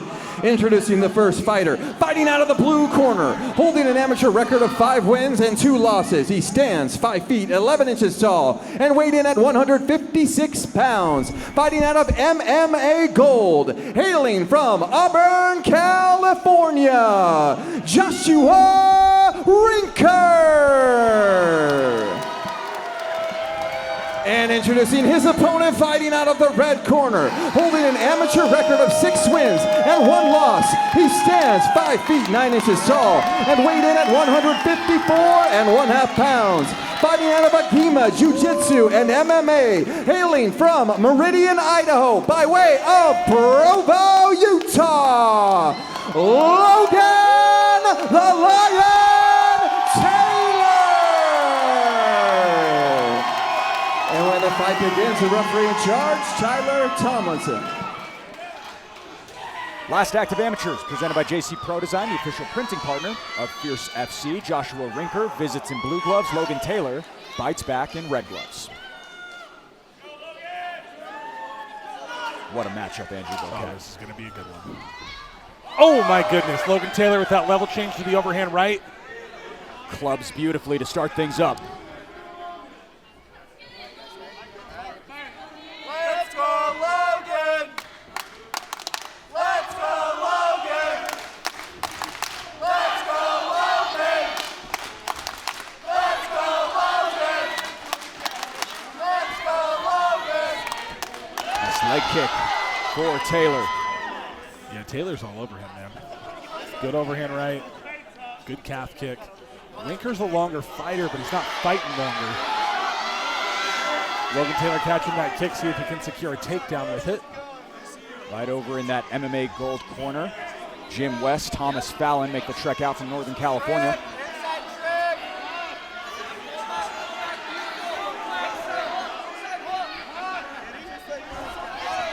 Taylor gets it to the mat. Rinker trying to fight hard to get back up to his feet. Logan gets that single hook in. Looked like a back take. Could have been a potential thing. Logan Taylor unable to do it. Rinker will try to turn inside right up against that cage. That was good work there by Logan to keep that chest to back connection and maintain that back control. Rinker was starting to slip out. And there he goes to start to slip out again. Taylor has 4 victories by submission. Rinker does a good job to get chest to chest, get that overhook there against the cage. Framing hard with his free hand. Got to watch knees up the middle here. Rinker reverses position.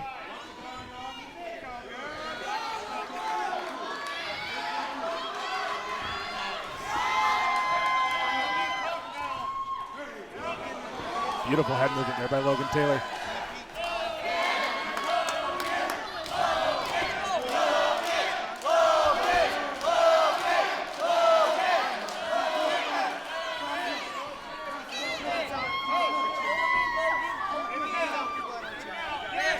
Another blitz by Taylor. He'll try to take down Rinker once again. It's good head movement into a shot. I like that. Showed that a lot in his last walk as well versus Darian Orvin here in Salt Lake. Also had a fight up in Boise, Idaho shortly after that. Logan's doing a good job of really pressuring in with that inside knee, taking his guy over the top. Nice work there. Impressive for Rinker to keep it upright. 15 ticks to go, round 1. Rinker's doing a good job of not getting into too bad of positions, but he hasn't really been able to offer Logan Taylor much in terms of offensive output. So right now, Logan kind of just do whatever he wants. Looks like we got a low blow right at the end of the round. Taylor profusely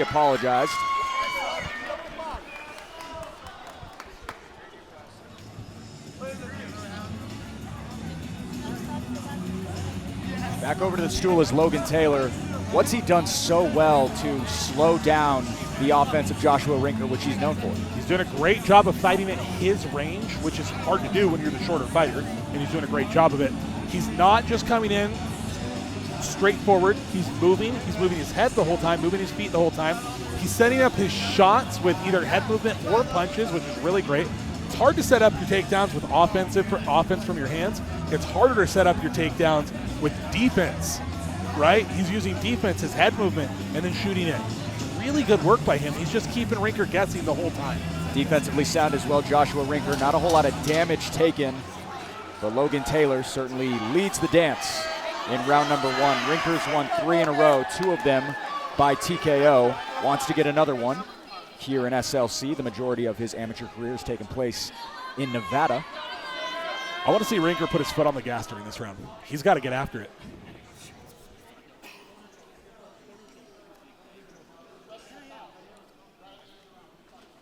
So top of round 2, we're going to give a quick rest for Joshua Rinker because of that low blow at the end of round number 1, right at the bell. Make sure he's all good to go. He says that he is. I didn't know that was the rule and how you did that. I was curious how that was going to play out. Yeah, Tyler Tomlinson knows everything, so. So many fights over the years, been around this game for so long. Top of round 2 we go. Rinker pokes out a leg kick to open things up.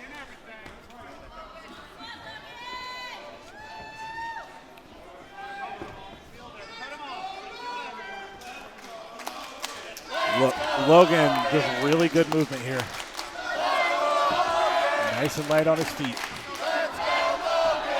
Good right hand lands from Rinker. Logan returns to the left of his own.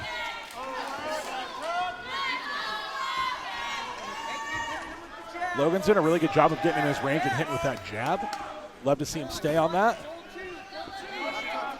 His head stays on a swivel, always in movement. Rinker tries to land another one to the leg.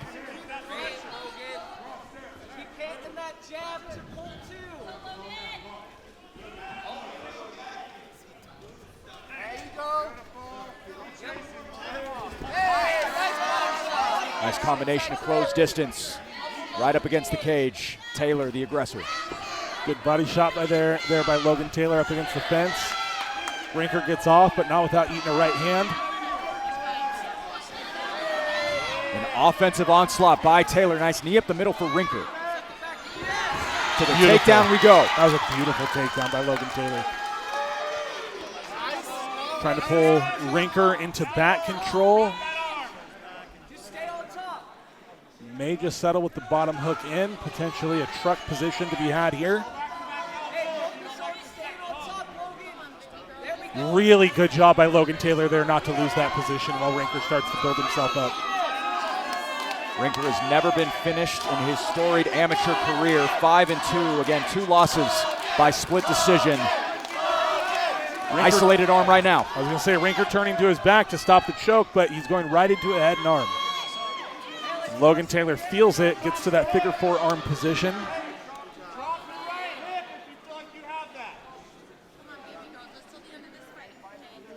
Rinker going back to his stomach to try to get out of that position. Lots of pressure could build right there as Rinker tries to move towards that canvas. He survives for now. Logan Taylor lets go. Looks like he's looking for that wrist ride underneath Rinker's body. See if he's able to get to that wrist. He's on it, can't quite pull it through. Really powerful position if he's able to. A potentially fight-ending position, but with only 15 seconds left on the clock, looks like Rinker will most likely survive to the third. Not a lot of punches produced, more than anything. Control time, submission attempts as well for Logan Taylor here in round number 2.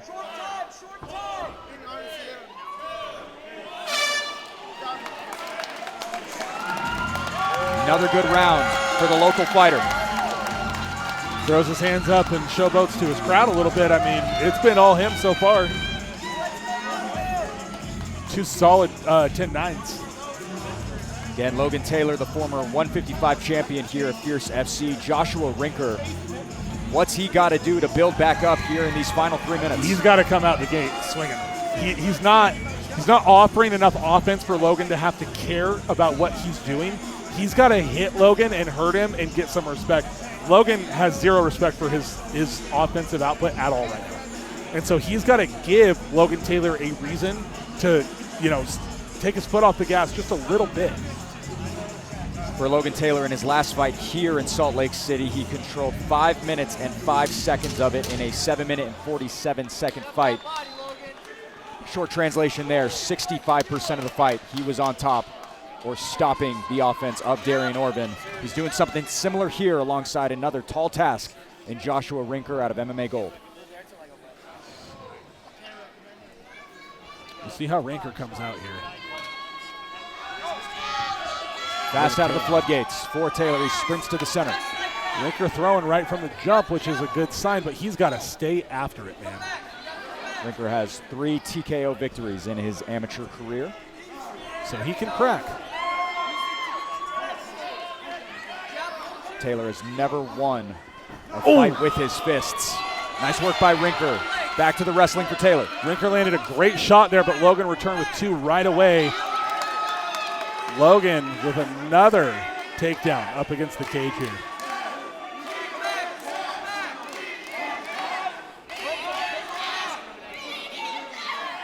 Riker trying to push Logan Taylor's head down to the mat so he can stand up.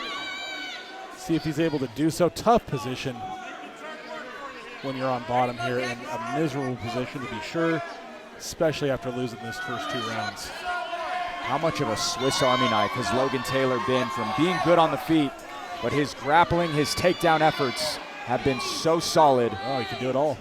Through about 7 minutes. Rinker doing a great job getting back up to his feet from that position. I got to say, that's a hard spot to stand up from. But man, Logan Taylor with another mat return.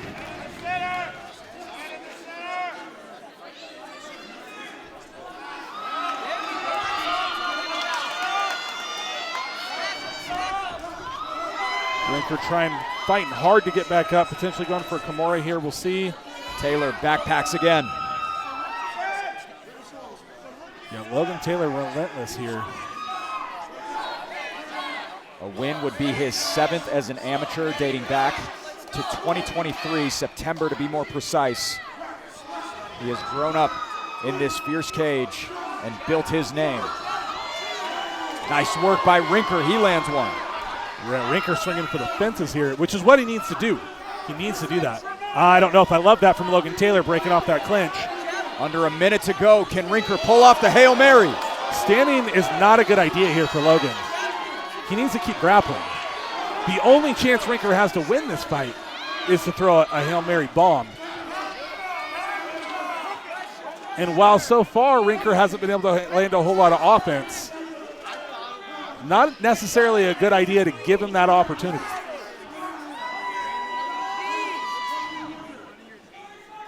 "25 seconds before it's up to the Pete Suazo Utah Athletic Commission." Yeah, and if I was Logan, I'd keep it right here.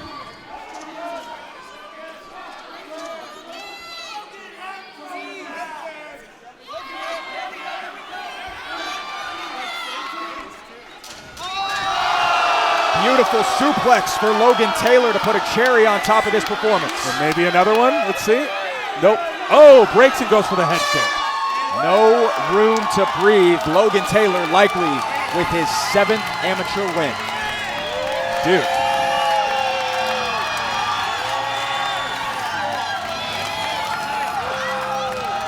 He's not just winning these fights, he's dominating good opponents. Like, look, I'm sure Rinker's a great fighter. He was never in that, man. Like, Logan Taylor dominated that from the start to the finish. He looked great. I think it's time to go pro.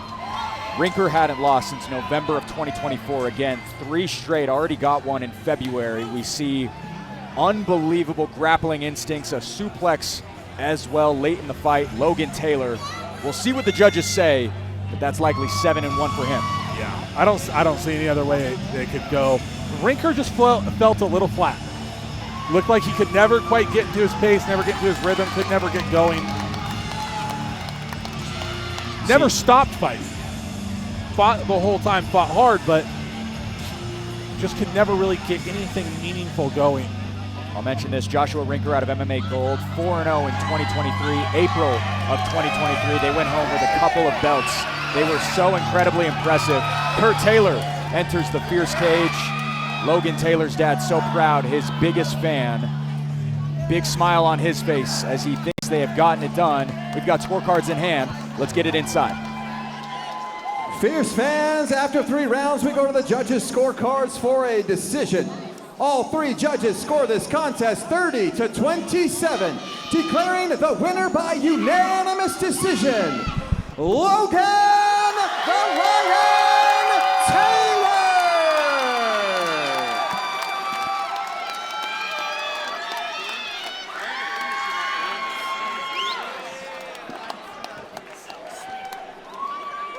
Logan, that is 7 amateur wins. How does that feel? Man, that feels great. What can I say, man? I felt great in the first 2 rounds. I started getting a little tired in the third, but I don't quit, and you guys know that.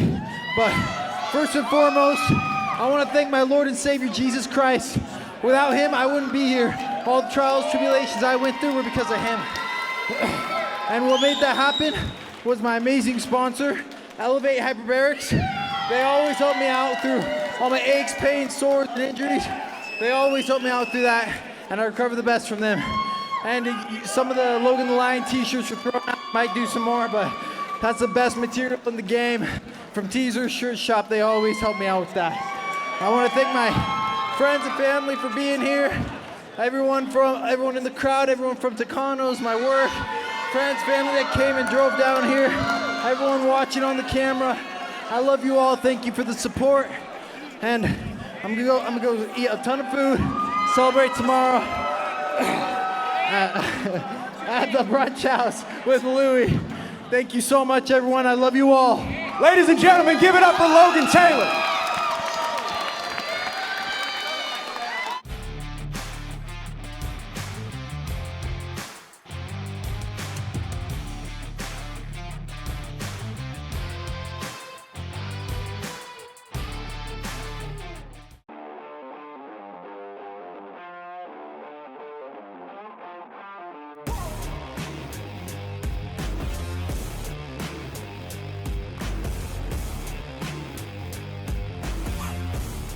I'd love to defend my belt once, maybe May, maybe April. If somebody will accept the fight, I'll take it. I want my shot in 2026. I've been the best in Utah for years already.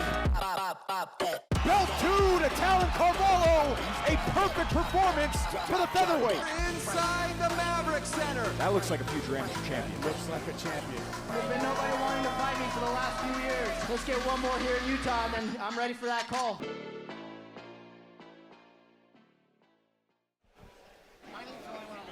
Gotta love a post-fight interview with Logan Taylor, always so fired up after his victories. That's number 7.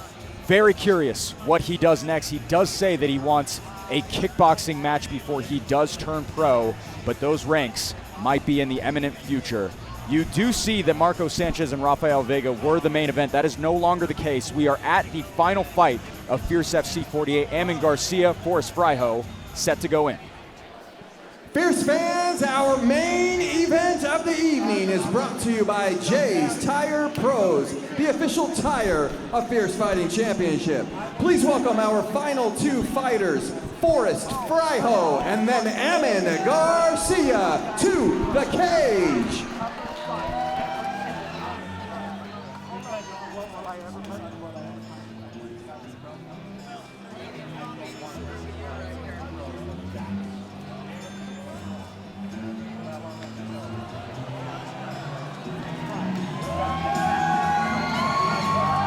Just over 2 weeks for Forrest Fryho to get right for his pro debut. Andrew, plenty credentialed and extensive competition backing, along with his BJJ black belt.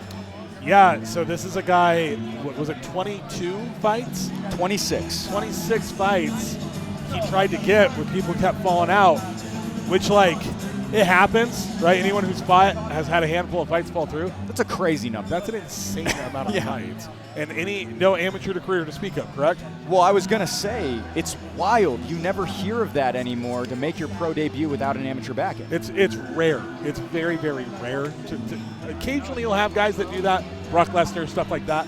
But, yeah, I mean, this is a guy who's around MMA. This isn't like some ignorant person who's like, I want to be a pro fighter. He's around pro fighters.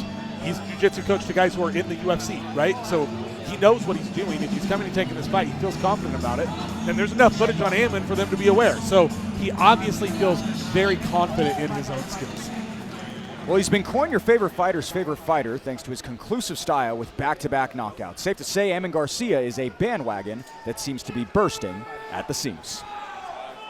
Well, if you're a fan of violence, you'll enjoy the attributes of Ammon Garcia. He's just energy in a bottle that's ready to explode. He is a prime prospect for just about any big show. He's done great in all of his bouts. Puts Orban down, completely asleep, discombobulating power. Ammon Garcia punches Orban into airplane mode. It's all about taking people's heads off from here on out.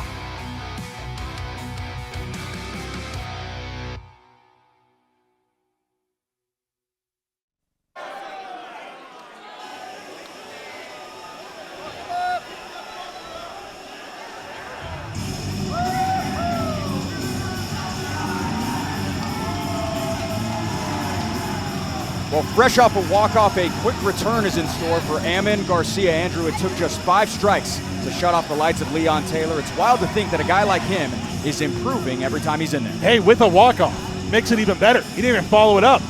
Hit him and then walked away. So you love to see that, a la Mark Hunt. Ammon's so exciting, man. There's one speed, right? There's one game plan. It's to separate you from consciousness. That's what Ammon wants to do. I've been told, I've heard whispers he can grapple really well, but we're never going to see it. One of the hungriest competitors in Utah as well. Big goals like so many, but he seems to be fully committed to that craft. No, 100%. Look, Ammon, I think he's got it all, man. He's got the good look. He fights. He's extremely exciting when he fights. If he'd open up a little bit more on the mic, he'd be the real deal. I want to hear him talk. He's hilarious. When I talk to him individually, whenever we're messaging each other on Instagram or whatever, he's so funny. So he's a good kid, great prospect, extremely violent, and he's got a dog in him too. 2 minutes of total cage time in his last 2 fights. Does that stay the standard here this evening against Forrest Fryhoe? It'll be up in the air. It'll be very interesting to see the grappling versus his striking in there tonight. 1,000%. You know, if Forrest is able to get Ammon to the ground, which is obviously what he's going to try to do, Ammon could be in some trouble here, man. So it's an exciting fight. Main event chaos looms. Garcia is older at 26. All clear by the commission at 155.5. A third in a row is on the mind of Ammon Garcia. Forrest debuts right now. Back in for the final intros. It's Jackson. Make some noise. Pops. Fierce fans, this is your main event. The fight is scheduled for 3 rounds in the professional lightweight division. And when the fight begins, the referee in charge will be Tyler Tomlinson. Now, one more time, I need everybody tuning into the pay-per-view and everybody here in Salt Lake City, Utah, from the upper seats to the lower seats and all the way down the cage side. Put your hands together and make some noise!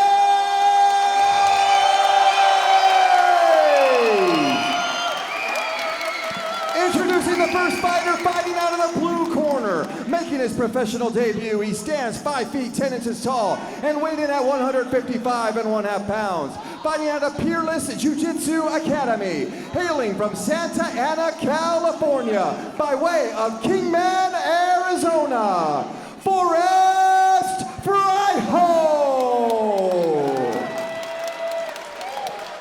And introducing his opponent, fighting out of the red corner, holding a professional record of 2 wins, 1 loss, and 1 draw. He also stands 5 feet 10 inches tall and also weighed in at 155.5 pounds. Fighting out of One Hit MMA, hailing from Indio, California, Ammon Garcia.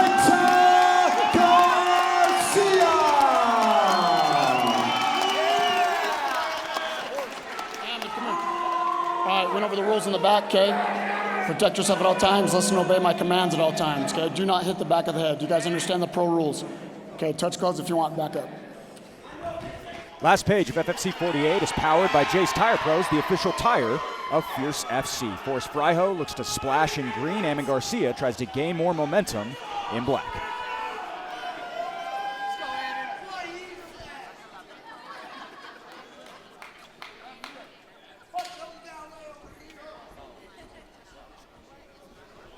Forrest coming through looking like Philly shell stance.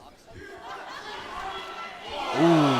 Taunts Ammon a little bit. Ammon returns with a head kick, to the surprise of absolutely nobody. A couple of stinging shots. Fryhoe answers back with his own.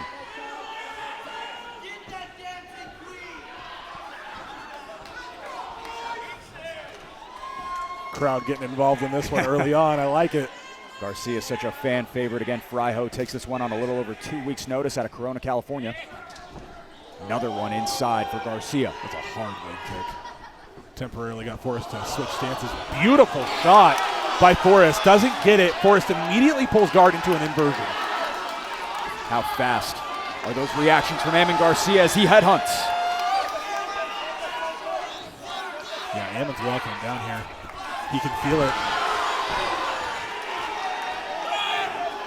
Fryhoe, Forrest down very quickly, wants to play some jiu-jitsu. Forrest, the peerless fighter. Looking for an Imanari roll there. Shoots in, Ammon immediately shutting it down. Pulls guard. Look at that, good fight IQ by Ammon. Good fight IQ by Ammon. So poised and patient for the fighter out of One Hit MMA. Another sprawl for him. These are good shots by Forrest, by the way. These are not badly set up shots. These are very well timed, and Ammon is shutting them down. A very high-level competitive grappler, gets a lot of wins by submission is Forrest Fryhoe. MMA debut right now. Slips on the high target is Fryhoe. Another great shot there by Forrest. Steps over the leg, might be able to get this one. We'll see what happens. Ammon doing a good job pushing the head down. Lightning fast hips by Ammon Garcia. We've seen him struggle with grappling in the past. That was great. Really good job on Ammon's part to shut that down. Forrest going right into the legs again. Now here's the question. Forrest is doing a lot of takedown attempts, but he's throwing his whole body into it. That is going to get exhausting after a while. And a goose egg on his end. Ammon Garcia has been so good, minding his P's and Q's. Another leg kick chimes. 3 5-minute rounds in this one, nearing the halfway point. That was nice. I liked how he stepped over there like he's going for the single and then hooked the leg. Gets to the closed guard on the bottom, which is not ideal, but it is what he wanted. Going for rubber guard here. We're at mission control. Yes, Blake, I've spent some time with the 10th Planet fellows. Oh, I know you have. I don't like this technique, but some people can do it pretty well. Garcia's back up. Ammon did a great job and got himself up. Really good there. That's got to be frustrating for Forrest. He got to a position that he wanted to be in, wasn't able to get anything going. Down the pipe for Fryhoe. Sort of runs away from Ammon there. Ooh. Oh, down is Fryhoe! Garcia wanted the nut walk-off. He's got it. Ammon Garcia continues to bulldoze his opposition. And for a moment there, Ammon actually turned and looked at Tyler saying, "Are you sure you're going to let me go?" He said yes. Ammon landed one more shot, and that was it. To Tyler's credit, it did look like Forrest was still in that fight. That is 3 straight TKO victories for him. Ammon Garcia takes care of his guy, but there's the replay and the finish. Oh, and he actually waved it off. Okay, wasn't able to see that from our angle. Forrest actually waved the fight off there. Ammon Garcia says the wrestling's not going to work. Not this time. A little bit of blood, but a whole lot of dominance by Ammon Garcia. That is now 3 straight for him. 3 1-1 draw. The record out of One Hit MMA in Layton, Utah. The stock continues to swell. Here we go. Ammon pushing forward, switching stances. Huge right hook. Puts him down. Looking for another walk-off. Yeah, Forrest says, I don't want any more of that. It's hard, man, when your game plan is I want to just get into a leg entanglement, some type of guard, right? And you just cannot make it happen. Bad things tend to end fights quickly. Arguably the best he has ever looked. Yeah, I think you're right. Like, that's a much harder opponent than he had last time. Forrest is legit. Like, he's got a very good jiu-jitsu game. He hasn't fought yet, but... All right, let's put a cap on FFC 48 inside his hoops. Fierce fans, referee Tyler Tomlinson has called a stop to this contest at 3 minutes and 14 seconds of the very first round, declaring the winner by TKO, Aman Traita Garcia.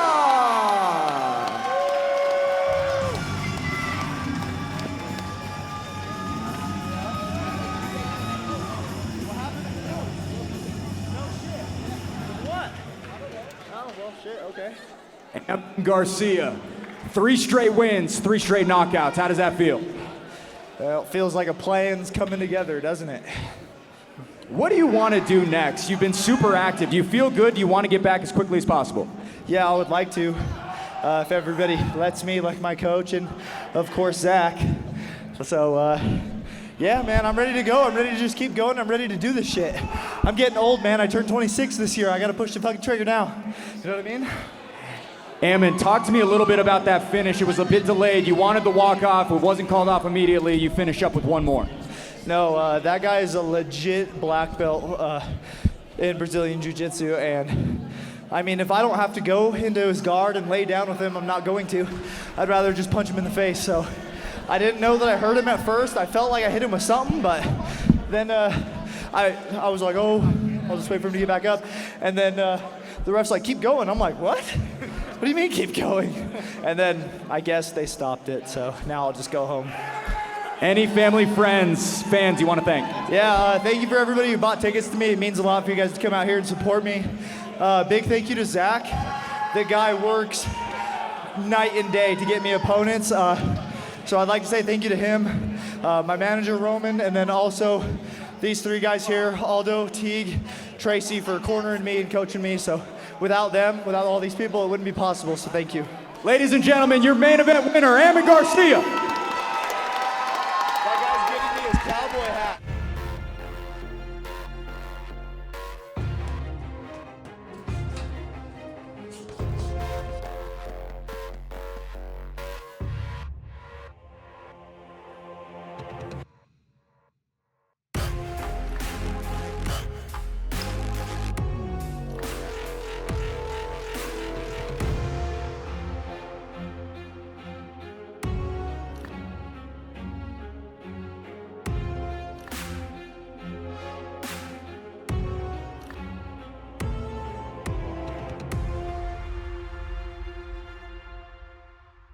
Rockwell Time.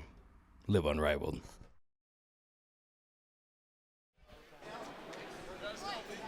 So Aman Garcia handles business in the main event. He is such a talented prospect, and he is growing and building. A guy who used to be such a firecracker, so dialed in now, Andrew. That was a very, very good, controlled, disciplined performance, right? It would have been very easy in that situation to go out there, land some big shots, get crazy, start throwing, and then give the jiu-jitsu wizard a chance to cast some of his spells. But he didn't do that. He stayed cool, calm, and collected, and I think Forrest kind of felt like, I don't think he was actually unconscious, right? I think he felt like, I'm about to be unconscious, kind of want out of this now. And you saw him wave off to the referee. Well, and a tall task as well for your first fight to be alongside one of the hardest hitters in the entire state of Utah. Well, there's a reason that was the fight. No one wanted to fight Aman, right? It was the only people who want to fight Aman are guys who are 9-1, 10-0, right? Guys that, like, makes no sense for Aman to take those harder fights. So we got to take the fights when they can get them. And Forrest raised his hand, respect to him. And like you said, that's a big task coming in here for your first time. What a night it's been. The co-main event, Logan Taylor, actually walking right behind the camera right now. 7 amateur victories. Got to wonder what's next for him. But unreal showing alongside a very, very tough name in Joshua Rinker. I have to be thinking Logan Taylor's looking at going professional, right?